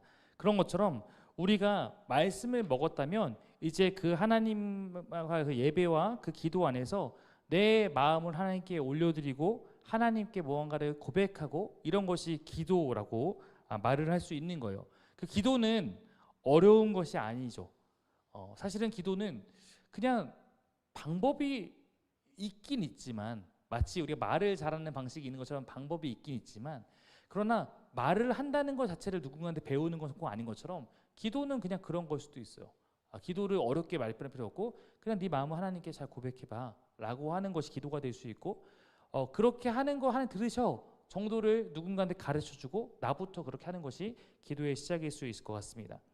가장 초보적인 영적 출발을 이게 한 거예요. 그러면 말씀을 듣고 말씀을 통해서 하나님 뜻을 하나님 배워가고 기도를 통해서 내 마음을 고백하고 예배가 하나님과 만나는 시간이 하나님 품에 있는 시간인 것을 배운 것이 가장 초보적인 영적 출발이라면 이제 좀 더 건강한 습관을 키워가야 된다고 말을 하고 있어요. 그러면서 여기서 말을 하고 있는 것은 배타적인 대화 시간을 가지라고 강력하게 추천하고 있습니다. 한번 주한 글씨 한번 읽어주십시오. 세상에 아무리 좋은 일도 그것이 기프트건 운동이건 독서건 친구들과 놀러 가는 것이건 시간을 따로 떼어놓지 않으면 불가능합니다. 하나님의 품에서 하나님이 주시는 양식을 누리려면 특별한 시간을 정기적으로 갖는 것이 필요합니다. 네, 뭐 이거는 어려운 게 아니라 우리가 육적으로는 내가 건강하기 위해서는 밥을 이때 먹어야지 뭘 해야지라는 거 당연하게 여기는데 하나님과 관계 안에서는 자칫 우리가 너무 이 부분에 대해서 생각을 안 하고 있을 때가 있기 때문에 신앙의 초기 단계부터 우리가 하나님 안에서 잘 성장하기 위해서는 내 안에 필요한 시간들을 구분해 놓는 것이 중요하다. 그렇다고 이걸 너무 막 무리하게 할 수 없지만 이 시간을 많이 보내는 게 아니라 좋으면 늘어나잖아요. 근데 어쨌든 내가 지금 어색하고 아직 모르더라도 어떤 시간들을 하나님과 보내는 것을 해보지 않으면 그게 좋은 건지 안 좋은 건지 그게 내 삶을 좋게 만드는지 안 좋게 만드는 건지 모르기 때문에 그런 시간을 갖는 것이 중요하다. 그래서 엄마 젖을 아이가 시시때대로 먹는 것처럼 하나님 앞에 머물 수 있는 그런 것들을 우리가 어떻게 하면 좋을까라고 할 때 여기서는 텐텐텐이라는 것을 해보자라고 권면을 하고 있는 것입니다. 여러분의 이제 질문들이 요 나눔 이야기 3, 4, 5번 질문과 여기 5, 6, 7번이 같기 때문에 한번 요 이야기로 답을 한번 해보도록 하겠습니다. 여기 보면은 본문에 각주 추천한 성경 구절을 카드로 만들거나 휴대기에 저장하여서 묵상하고 암송하라라고 이제 하고 있는데요. 이 말씀 중에서 당신이 특히 의지해야 할 말씀이 무엇이라고 생각하십니까? 라는 것에 대한 답은 비치자매님 걸로 한번 들어보도록 하겠습니다.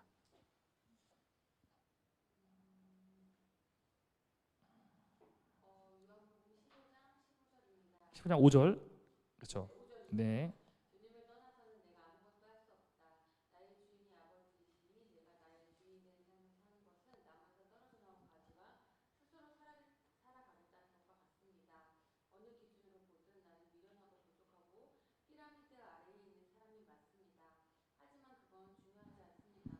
나는 나무에 붙어 있으니 가장 중요한 것은 소유한 사람이요 주님의 소유라는 것이 중요하기 때문입니다. 네. 비자매님은 요한복음 말씀으로 내가 하나님과 붙어 있는 것이 너무 중요하다는 것을 또 고백해 주셨고 다른 여러분들도 각자의 고백으로 남겨 주셨습니다. 그것 다음 보면 갓난아기가 엄마 품을 찾아올듯이 당신도 그렇게 하나님께 나아가 기도할 수 있습니다. 어떤 기도 드리고 싶습니까? 이것이 여러분의 네 번째 질문과 비슷할 것 같은데요. 기초적으로 여러분의 질문은 기도드려야 내용이 무엇입니까? 라는 질문이었죠. 성희자매님의 답을 한번 같이 들어보고 싶습니다.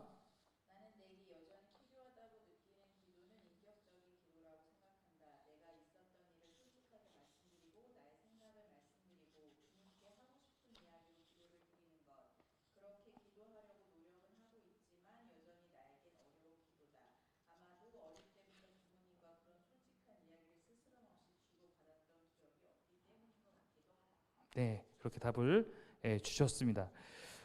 우리 그 다음에는 텐텐텐 적용에 대해서 함께 나누어 보는 건데 지혜자매님 한번 해주시겠습니까?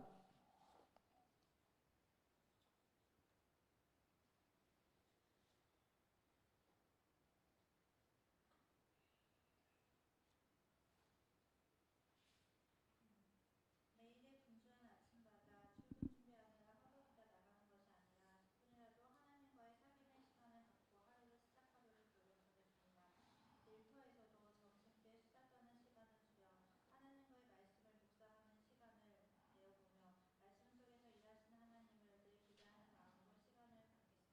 네, 아마 여러분들도 솔직히 어떤 분들에게는 제가 또 이번에 이제 이 여러분 말고도 수료반에 있는 분들 풍산수사 이미 했고 우리가 풍산수사 하지 않더라도 텐텐텐에 대한 것들은 교회에서 또 풍산기에서 많이 다루니까 잘 된다라는 사람보다는 잘 안 돼요.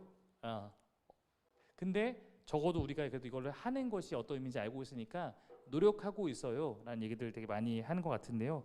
우리도 그래도 나름의 방식으로 하나님과의 배타적인 시간을 갖기 위한 계획과 또 이것을 함께 힘쓰는 것, 또 혼자 안 되면 도움을 요청하는 것도 필요할 수 있잖아요. 너 나랑 같이 해보자.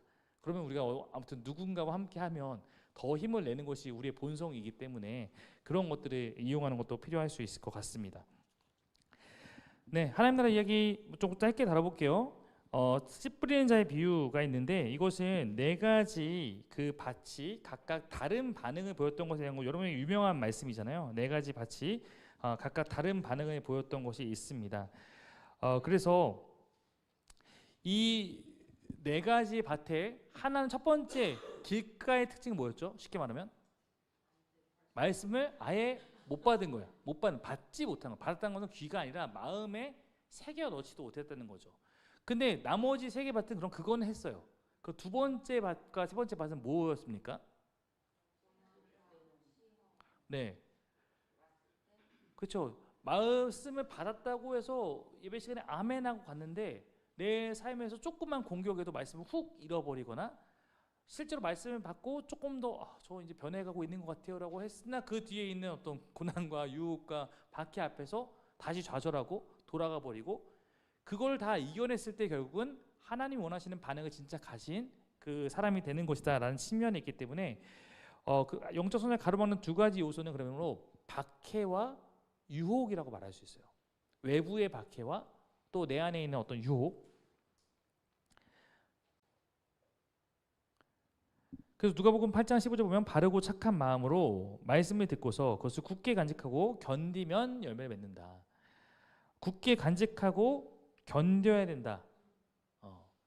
유혹이 온다고 잃어버리지 말고 박해온다고 잃어버리지 말고 견뎌야 된다. 그래야 열매 맺는다. 그래서 즉 우리는 내가 갖고 있는 어떤 뭐 그게 묵상이든 텐텐텐이든 설교든 내가 하나님께 어떤 분 깨닫고 이렇게 살겠습니다 한 거를 어쩌면 삶에서 지켜내는 싸움을 하고 있는 거예요. 그렇죠? 내 안에 있는 유혹과 내 주변에 있는 박해로부터 그것을 지켜내면 그 사람은 하나님 나라 안에서 성장해가는 영혼이 된다라는 것을 이 부분에서는 설명하고 있습니다.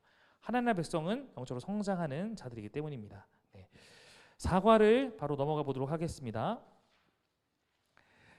자, 사과는 그리스도인들이 종종 하나님과 인격적인 만남이 있냐는 질문을 주고받습니다. 질문하는 사람이나 질문을 받는 사람 모두 이 질문의 의미를 잘 알고 있는 것처럼 보이기도 하지만 잘 모르거나 잘 모호하게 이해하는 것처럼 보이기도 합니다. 하나님과 인격적 관계를 갖는다는 것이 무엇인지에 대한 질문입니다. 그리고 여러분에게 있는 질문으로는 인격적 관계를 갖는 것이 불가능해 보이는 이유를 설명해 보십시오 하면서 이 부분에 대한 질문이 이제 있는데요. 한번 요거에 대해서 나눠보면 좋을 것 같습니다. 우리 이 1번 질문에 대해서 우리 봉주 형제님 답으로 한번 같이 나눠보면 좋겠습니다. 이걸로 얘기해요. 이걸로 얘기해요. 그냥 본인이 해온 답으로 해주십시오. 네. 무한한 하나님이 인격적인 관계 혹은 인격적이라는 단어에 담는 것조차 무리수가 있습니다. 근본적으로 하나님은 창조주입니다. 관계를 갖는다 것보다 그분을 알고 이해하기에도 복잡한 표현이 맞을 듯합니다.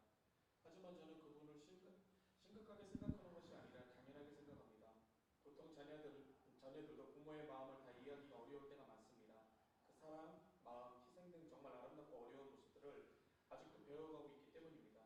그런데 어떻게 우리가 하나님과의 관계를 생각할 수 있을까요? 네.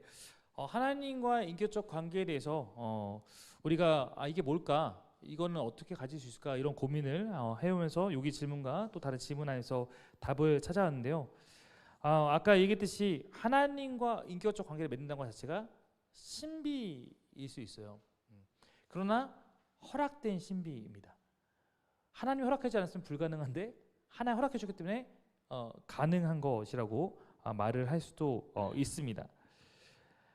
그래서 우리가 이 인격적인 하나님이 어떤 분이고 그분을 아는 만큼 그분과 관계를 깊이 맺을 수 있기 때문에 우리가 어떤 분인가를 아는 질문이 이 사과의 주제인 것입니다.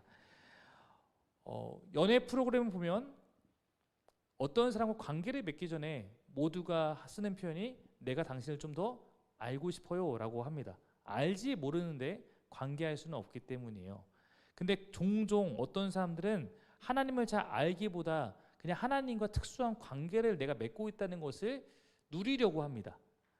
그러니까 마치 성령님을 알아가기보다는 성령님의 임재를 곧장 누리고 싶어요. 근데 만약에 그렇게 누리다 보면 저는 그것은 신내림이라고 말할 겁니다. 네, 신내림은 내가 그걸 인격적으로 아는 게 아니에요. 그냥 그가 날 덮치는 겁니다. 그래서 우리는 그 성령님에 대해 이해할 때 마치 인격적이 아니라 비인격적으로, 그 신내림은 비인격적인 거잖아요. 비인격적으로 내가 뭔가 그 존재와 관계를 맺기도 하는데 그런 것이 아니다. 아는 것이 우리 인격적 관계의 시작이다라고 좀 말을 하고 있습니다. 말하고 싶습니다. 우리가 하나님과 인격적으로 만나는 이야기하는 것은 성경이 하나님을 인격적인 하나님을 가르치기 때문입니다. 그 인격적인 어떤 근거는 어디에 있는가? 이 첫 번째 빈칸 뭔지 아시겠습니까? 하나님의 공동체성, 삼위일체 하나님이죠. 한번 그 다음 분이 주한 글씨 한번 읽어주십시오. 여기서 우리가 알 수 있는 것은 이 세 분의 하나님이 각자의 뜻을 가지고 계시고 그것을 서로 소통하시며 무엇보다도 깊은 사랑 가운데 온전한 연합 하나됨을 이루고 계시다는 것입니다. 네, 기본적으로 하나님은 관계하시고 하나님과 예수님과 관계가 어쩌면 가장 온전한 관계이고 그 관계와 사랑 안으로 초청하고 그것을 함께 누리는 대상으로 인간을 지으셨다고 말을 하고 있습니다. 그래서 이 다음 3번의 도표가 나오는데요. 이 도표를 한번 우리 설명해 주시겠습니까? 누군가가? 3번 도표를?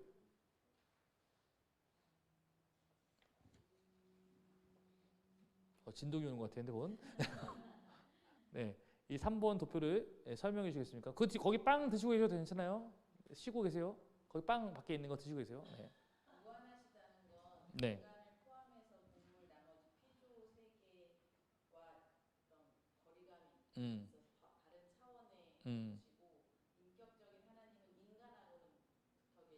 소통하시고 나머지 동물과 피조 세계와는 또 그렇지 않아요. 네, 맞습니다. 이 도표는 프란시스 세포가 이제 설명한 거를 도표화시킨 건데 쉽게 말해 이런 거죠. 하나님에 대해서 우리 두 가지 속성을 알아야 된다.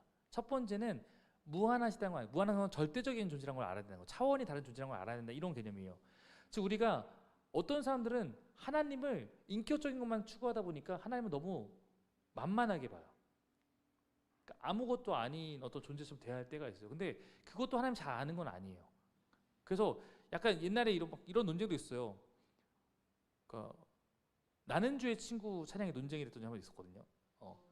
나는 주의 친구라고 하는 그 고백이 그 고백에 담겨 있는 그 고백이 틀린 건 아니지만 뭔가 요즘 젊은 세대가 마치 그런 식으로만 하나님을 이해하는 게 바른 이해냐, 건강한 이해냐라고 했을 때 그들이 먼저 배워야 될 것은 하나님을 경외하는 마음이고 이 경외의 측면이 첫 번째 무한함의 측면을 말할 수 있어요. 즉 하나님은 존재적 측면을 볼 때는 사실 우리와 너무 관계가 커요. 사실 우리는 하나님보다 누구가 가깝냐면 동물과 가까워요. 그리고 피조세계가 가까워요. 우리끼리가 더 뭔가 존재적으로 피조물이라는 측면에서 가깝죠. 근데 다른 피조물이 아니라 인간에게만 허락된 것이 인격적인 하나님과의 관계, 교제죠. 그래서 그런 측면 보자면 인간과 동물이 확 구분되는 거예요. 동물은 하나님과 인격적 교제를 못 누려요. 근데 인간은 하나님과 인격적 교제를 누릴 수 있는 그런 특권을 가졌다라는 것을 여기서 우리가 볼 수 있고 이게 우리가 하나님과 교제할 수 있는 근거이다. 여기 하나 아는 거니까 하나님은 이런 교제를 우리가 누리기 원하신다라는 것을 아는 것이 중요합니다. 자, 그래서 우리에게 먼저 오셨어요. 먼저 다가오신 하나님. 하나님이 인격적 하나님이지만 또한 인간의 이해 영역을 초월하여 존재하신 분입니다. 또한 우리 인간은 도덕적 흠이 많습니다. 무한하신 하나님과 유한한 인간, 거룩한 하나님과 흠이 많은 인간이 인격적 관계를 맺는 것은 불가능해 보입니다. 그럼에도 성경이 인격적 만남이 가능하다고 하는 근거는 무엇입니까? 자, 첫 번째 빈칸은 뭘까요? 은혜. 아까 이때 하나님 앞에 설 수 있게 하는 하나님의 은혜입니다. 한번 주한 글씨를 그 다음 분이 한번 읽어주십시오. 무엇보다도 하나님은 죄로 인해서 하나님과 관계가 끊어졌을 뿐 아니라 진노의 자녀였던 우리의 죄를 없애버리시기 위해 예수를 보내셔서 우리 각각을 구원하실 수 있는 그리스도 메시아로서 우리의 몸값, 죄값을 지불하게 하셨습니다. 하나님 앞에 설 수 없는 죄인이었던 우리가 의인으로 여겨주시는 은혜로 인해 감히 하나님 앞에 설 수 있게 된 것입니다. 네, 하나님의 은혜에 대해서 여러분들도 아마 이번 질문으로 각각의 답을 했는데 시간 관계상 넘어가 보도록 하겠습니다. 그리고 다음 빈칸은 뭘까요? 먼저 자신을 드러내시는 하나님의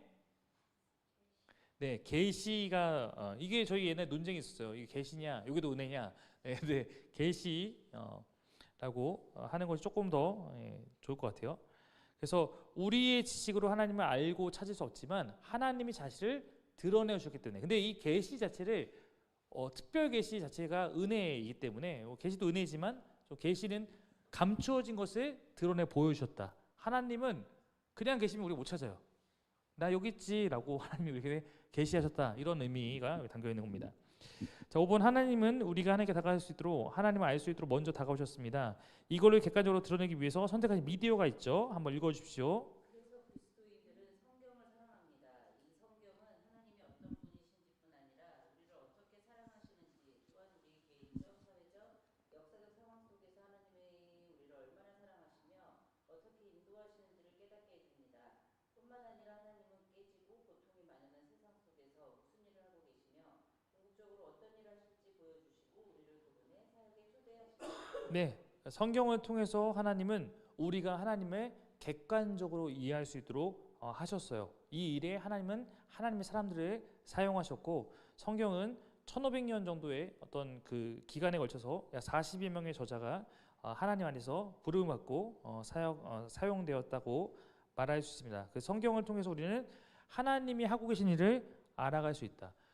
성경의 무호성에 대한 고백을 저도 하고 있는데요.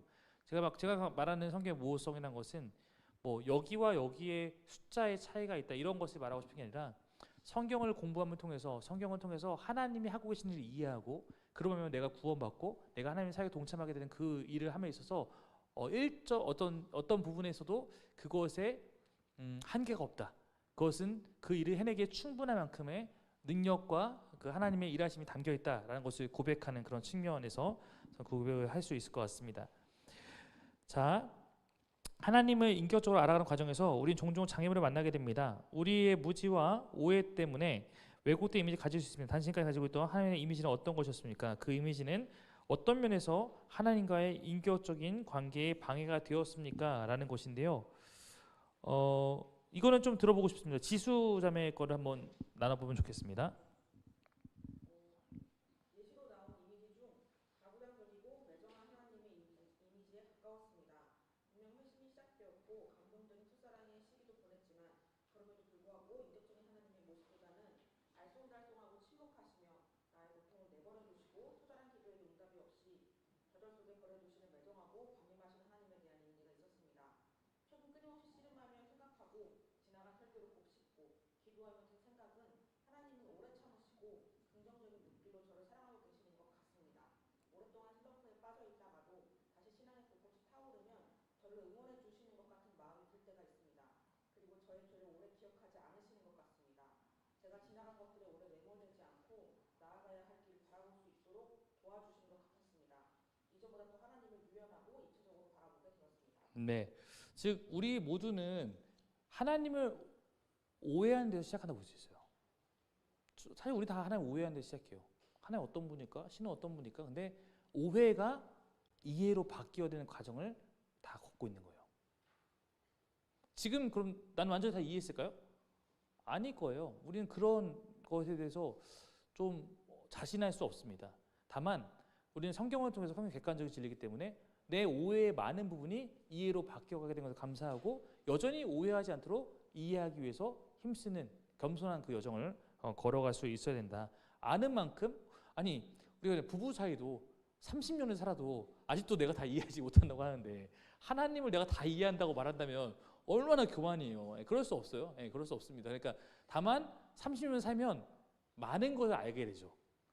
소나기에 있다고 느껴질 만큼 하지만 다 모르는 것이 사람이기도 한 것처럼 하나님도 많이 알아가게 된 거다.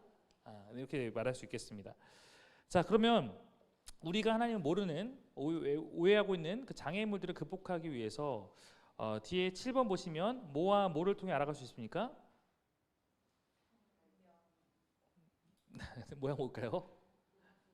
성경과 삶이니까 성령입니다. 성경과 성령. 네, 우리 지혜자매님이 시험에 잘 붙은 이유가 있었어요. 눈치가 빨라요. 네, 성경과 성령을 통해 하나님 알아가기. 한번 그 다음 분이 읽어주십시오.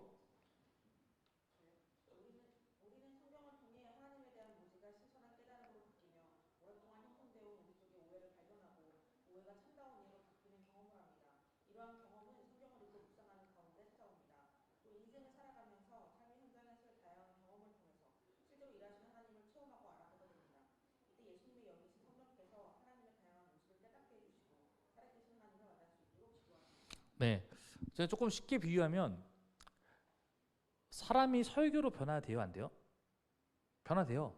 변화되는 사람이 있어요. 근데 설교는 어쩔 수 없이 객관적이에요. 우리 공동체의 모든 사람에게 주관적인 게 아니라 이 중에 누군가에게는 맞고 누군가에게는 안 맞고 그냥 성경의 보편적인 걸 전하는 거니까.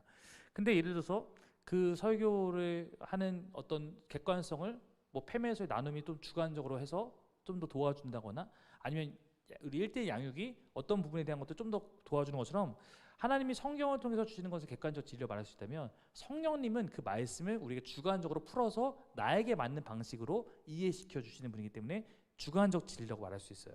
성경과 성령을 통해서 객관적이면서 주관적으로 우리는 하나님을 알아가게 된다라고 말씀할 수 있습니다. 자, 호세아 6장 3절 우리 이거에 대해서 우리 성희자매님 한번 나눠주시겠습니까? 네, 4번. 네. 여기 관찰, 해석, 적용으로 나눠서 말씀을 드리자면 관찰은 네. 호세아 6장 3절. 네.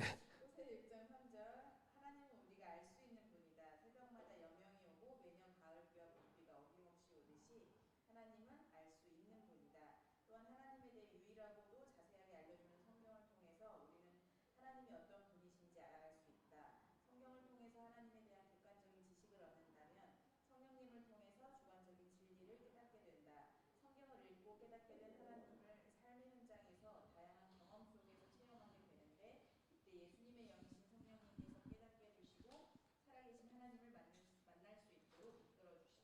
네, 감사합니다. 네, 우리 하나님 호세아 6장 3절에서 보면 하나님을 아는 것에 대한 것들을 말을 하고 있기 때문에 그 하나님을 알아가는 그 이야기를 또 여러분이 나중에 누군가 한다면 이 부분에서 고백하면 좋을 것 같고요. 5번은 지금은 넘어가도 될 것 같습니다. 하나님 나라 이야기도 이 부분은 특별한 게 없어서 읽어보면 다 이해가 되는 거예요. 하나님 아버지를 부를 수 있게 되는 특권, 신분의 변화, 아버지를 알아갈 수 있는 특권, 아는 만큼 사랑하기 때문에 그것을 누릴 수 있는 것이 하나님 백성의 큰 영광이다. 이렇게 정리할 수 있겠습니다. 네, 5가를 갑시다. 자, 5가를 가봅시다. 자, 그러면 우리가 말씀의 중요성을 풍산처럼 계속 빌드업이잖아요. 계속 빌드업을 지금 하고 있는 거죠. 말씀의 중요성을 알았으니까 그럼 어떻게 누릴까? 말씀을 누리는 것에 대한 이야기입니다. 자, 들어가며 성경 말씀은 아까 했듯이 1500년 동안 40명의 전에 따라서 세 가지 언어로 기록되었습니다. 인류에서는 가장 많은 언어가 번역되었고 가장 많이 인쇄되고 가장 많이 읽히고 있습니다. 그러니까 성경은 쉽게 말하면 이런 거예요. 가장 오랜 시간 동안 검증이 됐음에도 살아남은 책인 거예요. 그렇죠? 그렇기 때문에 많은 사람에게 이것이 진리라고 인정되고 있는 그런 책이라고 말을 할 수 있습니다. 그래서 과거에 말씀하시고 일했던 기록을 통해서 그 하나님은 죽어 계신 게 아니라 오늘 우리 속에서도 어떻게 일하시는지 살아계신 하나님을 우리가 만날 수 있다라고 말을 하고 있습니다. 이번 보면 성경을 누릴 수 있는 방식인데요. 하나님께서 이 주신 성경을 우리가 누린 방법 가운데 이 책에서는 크게 몇 가지 방법이 있는데 그중에 첫 번째는 뭘까요? 예? 통독이라고 하는데 여기는 뭐 전체적으로 읽기라고 플러스게 되어 있는 네, 통째로 읽기, 네, 전체로 읽기. 통독이 뭔지 아시죠? 성경 통독 40일 이런 거 하잖아요. 40일이면 성경을 읽을 수 있어요. 빨리 읽으면. 근데 문제는 그렇게 읽으면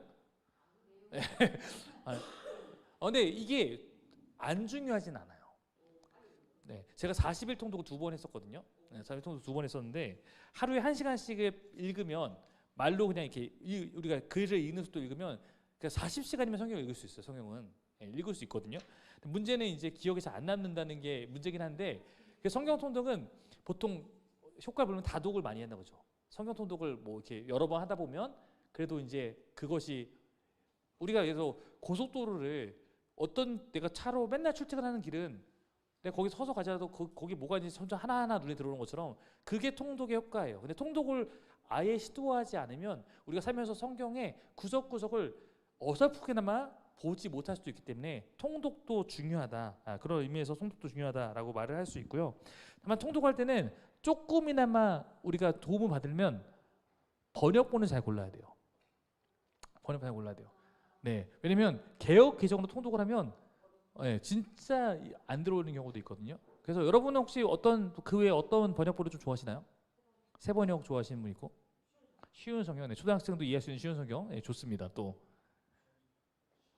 메시지 이런 것도 있고 최근에 그 번역된 것 중에 새한글 성경이 나왔어요. 작년 12월에 저는 요즘에 그걸로 묵상하고 있는데 새한글 성경도 좋은데 오히려 약간 헷갈리는 거는 뭐냐면 얘네는 너무 이제 현대어로 바꾸다 보니까 예를 요단강도 요단강이라 안 불러요. 요르단강. 네. 뭐 그다음에 블레스 이렇게 아니고 필리스티스 막 이렇게 써 있어요. 그러니까 요즘 언어로 돼 있으니까 근데 너무 이게 그죠? 저희에게는 더 어려운 거죠. 어떤 부분에서는. 예. 근데 뭐 언약계도 언약의 상자 막 이런 식으로 돼 있다 보니까 네, 뭐 나름 또 재밌어요. 예, 나도 재밌는데 그런 걸로 이제 볼 수도 있습니다. 자, 성경을 읽을 때 추천 순서는 뭐부터 읽어라? 사복음서부터 읽어라. 왜냐면 어쨌든 복음의 핵심은 예수님이고 예수님의 행적을 처음에 따라가는 게 제일 좋아요. 이거는 복음을 전할 때도 마찬가지예요. 사실은 예수님의 어떤 면모에 대해서부터 누군가에 전해주는 것이 도움이 될 수 있기 때문에 사복음서부터 읽어라. 두 번째 뭡니까? 사도행전입니다. 사도행전. 네, 그러니까 사복음서와 사도행전 역사서인데 역사서가 쉬워요 언제나. 예. 특히 구약보다 신약이 우리에게 좀 더 익숙하기 때문에 사복음서 다음에 사도행전 읽으면 누가복음과 사도행전이 연결되는 두 권의 책인 거 아시죠? 1편, 2편이에요. 누가복음 읽고 사도행전 읽으면 바로 연결됩니다. 그래서 사도행전이라는 책을 읽으면 예수님 승천 이후에 예수님 믿었던 첫 번째 제자들의 행적이 어땠는지 이런 것들이 나오기 때문에 역사적으로 이해하는 좋고요. 그 다음으로 서신서가 도움이 좀 되는데 초대교회, 즉 우리처럼 예수님이 직접 본 적이 없는데 들어서 안 사람들이 어떻게 신앙생활 했는가 우리가 너무 일접하잖아요. 그리고 이제 구약을 이해한다면 구약은 하나님의 긴 장구한 역사 속에서 하나님이 어떻게 일해 오셨는지와 우리 시작이 뭔지 이런 것들을 쭉 알 수 있기 때문에 구약을 이해하는 만큼 신약이 다시 보여주는 측면이 있기 때문에 쉬운 접근 순서로 보면 사복음서, 사도행전, 서신서, 구약 이렇게 읽는 것이 좋다고 추천하고 있습니다. 사복음서를 읽을 때는 우리가 집중해야 될 두 가지가 무엇일까? 혹시 뭐 풍삼초 공부하시면서 기억나십니까? 두 가지가 무엇일지? 맞아요. 어떤 분이시며 무엇을 가르치고 계신가 측면. 첫 번째, 어떤 분이시며 무엇을 가르치는가가 우리가 그 성경 읽을 때 첫 번째 집중할 포인트예요. 어떤 분일까? 이 말씀이 어떤 분이라고 드러내고 있을까? 무엇을 말하고자 하는 것일까? 이것이면 두 번째는 예수님이 어떻게 사람들을 만나고 계신가 측면이에요. 이 측면에 보면 예수님이 정말로 사람을 사랑하시고 예수님은 사람을 이렇게 대하시는구나. 그리고 이렇게 나에게도 찾아오고 계시는구나. 이런 걸 이해할 수 있기 때문에 예수님 자체에 대한 질문이 첫 번째, 두 번째 포인트는 예수님이 어떻게 사람들과 다가가시고 교류하시고 사람들과 함께 하시는가. 이 측면으로 보면 좋습니다. 여러분의 과제에 있는 부분 한 두 가지 정도 질문이 여기에 좀 해당할 것 같은데요. 4번 주황글씨 부분을 한번 다음 분이 한번 읽어 주십시오. 성경 전체는 정말이지 예수 그리스도를 증거하는 책입니다. 사복음서는 예수 그리스도의 지상에서의 삶과 사역을 증언하고 있고 서신서는 예수 그리스도를 주로 섬기고 따랐던 자들의 삶에 대한 증언이며 구약 전체는 예수 그리스도를 기다릴 수밖에 없는 이유와 하나님이 이 깨진 세상을 메시아 그리스도 예수를 통해 회복하려 하신다는 약속을 갖고 있습니다. 그리고 마지막으로 구약의 예언자들의 그 일부와 요한계시록에 하나님께서 세상을 어떻게 온전히 회복하실지와 이 회복의 중심에 계신 다시 오실 그리스도에 대한 증언입니다. 네, 수고하셨습니다. 네. 구약을 근데 공부하게 됐을 때 가장 좋은 건 아까 구약은 텀이 길어요. 하나님 역사 안에서 어떻게 일하셨는지를 볼 수 있는 역사 안에 살아계시고 일하셨구나. 그러니까 지금 나에게도 일하시겠구나. 이런 측면 볼 수도 있고 특별히 하나님 안에서 형성된 어떤 세상, 나라, 사회 이것이 어때야 되는지를 보여주는 공동체적 메시지가 많아요. 신약을 많이 읽은 사람은 조금 신앙에 개인적으로 적용하는 측면에 유리해요. 구약을 많이 읽은 사람은 공동체적인 메시지로 그것을 이해하는 데 굉장히 탁월함이 가질 수 있기 때문에 그런 보완을 서로 갖고 있다 말할 수 있겠습니다. 첫 번째가 통독하는 거라면 통독은 숲을 보는 거라고 얘기했어요. 아까 했듯이 차로 가면서 어떤 도시를 보는 거예요. 근데 그렇게만 본다고 그 도시를 잘 알 수 없기 때문에 묵상은 걸어가면서 하나하나 보는 거죠. 그래서 그 단계에서 해야 될 것이 있다면 아까 우리 성희자매님이 이미 스포하셨지만 세 가지 뭡니까? 관찰, 해석, 적용입니다. 관찰은 내가 오늘 주어진 본문이 묵상은 길게 할 필요 없기 때문에 보통 문단을 하죠. 동그라미에서 동그라미, 옛날 성경 보면 동그라미에서 동그라미까지를 이제 묵상을 하는데 그 부분에 대해서 계속 읽는 거예요. 관찰이에요. 두 번째는 해석해야 됩니다. 이거는 이 말씀이 보여주고 있는 상황 속에서 본래의 메시지 찾는 거예요. 해석이 뭔지를 잘 이해하셔야 돼요. 해석은 지금 나에게 주는 메시지 찾는 게 아니에요. 이 말씀이 이 상황 안에 있는 사람들에게 혹은 이것을 첫 번째 봤던 사람들에게 어떤 말씀을 하고 싶었던 걸까? 성경의 의미 찾기예요. 그 다음에 나에게 가져오는 게 필요한 거예요. 그들에게도 어떤 의미인지 모르면서 나에게 바로 적용하는 것은 사실은 옳은 방법 아니거든요. 이게 이 사람들에게는 어떤 의미였을까? 왜 하나님 이 사람이 이렇게 말씀하셨을까? 이 당시 사람에게 이건 어떻게 받아들였을까? 를 고민하고 그럼 나는 어떻게 그 다음에 받아들여야 될 거야? 이 다음으로 이렇게 이어져야 되는 거지 보는 거예요. 그 다음에 그 의미를 내 삶에 어떻게 적용할지 하는 건데 묵상의 생명은 어딜까요? 묵상의 생명은 적용에 있습니다. 묵상의 생명은 적용에 있어요. 적용이 없는 거는 묵상할 의미가 없다고도 말할 수 있어요. 어떻게 적용할 것인가. 그 다음 부분 한번 읽어주십시오. 주황색. 이렇게 묵상하면서 우리는 말씀 속으로 들어가고 그 속에서 말씀을 듣고 계시고 이것이 일하고 계시는 하나님을 만납니다. 그러므로 우리는 성경을 묵상함으로써 하나님의 뜻과 마음은 나의 뜻과 마음 속에 새기게 됩니다. 아버지 하나님이 우리 자녀에게 뜻하시는 바를 알게 되는 것, 이것은 하나님의 자녀에게 가장 큰 축복이며 기쁨입니다. 네, 이렇게 해서 우리가 통독은 일단은 우리가 차로라도 전국 팔도를 다 돌아보는 게 의미가 있잖아요. 나 한국을 또 다 돌아봤어. 그래도 나 거기 가봤어. 그래, 이스라엘이라는 동네 가봤는데 거기 이런 얘기들, 이런 거 좀 있더라. 많이 기억 안 나더라도 이거 의미 있어요, 분명히. 그러나 때로는 그렇게 알 수 없을 때는 내가 도보로 어느 지역에 가서 살면서 그 도시를 경험하고 이렇게 하는 것을 우리가 묵상이니까 이 두 가지 방식으로 말씀을 누려야 된다. 요한복음 5장 39절 40절 읽어보고 이 구절 성경 읽고 연구하는 통해서 무엇을 얻을 수 있는지, 또한 이 성경 전체가 증언한 분이 누구라고 이야기하는지 한번 나눠보는 겁니다. 말씀 한번 읽어주십시오. 너희가 성경을 연구하는 것은 영원한 생명이 그 안에 있다고 생각하기 때문이다. 성경은 나에 대하여 증언하고 있다. 그런데 너희는 생명을 얻으러 나에게 오려고 하지 않는다. 네, 여기에 대해서 우리 여기 2번으로 여러분이 답을 했기 때문에 아마 이건 제가 지금 읽지 않아도 여러분 시간이 없으니까 여러분은 2번 내용이 지금 여기에 같은 내용이었죠. 여러분 각자 답을 저도 한번 잘 더 읽어보겠습니다. 그리고 4번이 7번에 있는 내용이죠. 성경할 때 관찰해서 적용을 가져가는 걸 좋다고 이야기했습니다. 라고 해서 관찰해서 적용을 내가 실제로 연습해 보는 것이 풍삼초 이 두 번째 나눔 누리기 부분이고요. 세 번째는 똑같이 10-10-10입니다. 이제 우리가 한번 10-10 한 것을 계속 점검하면서 풍사쳐서 하면서 이것이 우리의 좋은 습관이 되도록 하는 것이 너무 중요한. 그러니까 저는 풍삼쳐서를 통해서 우리가 하고는 아까 개념의 가장 중요한 것은 인격적 관계가 필요하다. 그다음에 훈련으로서는 10-10-10의 좀 나의 습관으로 삼는 것을 함께 하는 것, 이것이 가장 중요하지 않을까 생각합니다. 시줄 성경에서 관통하는 하나님 나라에 대한 이 이야기는 구약과 구약에서는 뭐 여러분 아시겠지만 하나님을 떠난 인간의 실패, 즉 실패 보고서다. 그래서 이스라엘이 실패해서 그들은 왜 실패했는가, 하나님 나라의 사명을 왜 실패했는가 측면을 우리가 보여주고 있다면, 신약에서 메시아의 수로 이스라엘에서 새 언약의 백성된 우리에게 이스라엘이 실패했던 그 사명이 다시 주어졌다.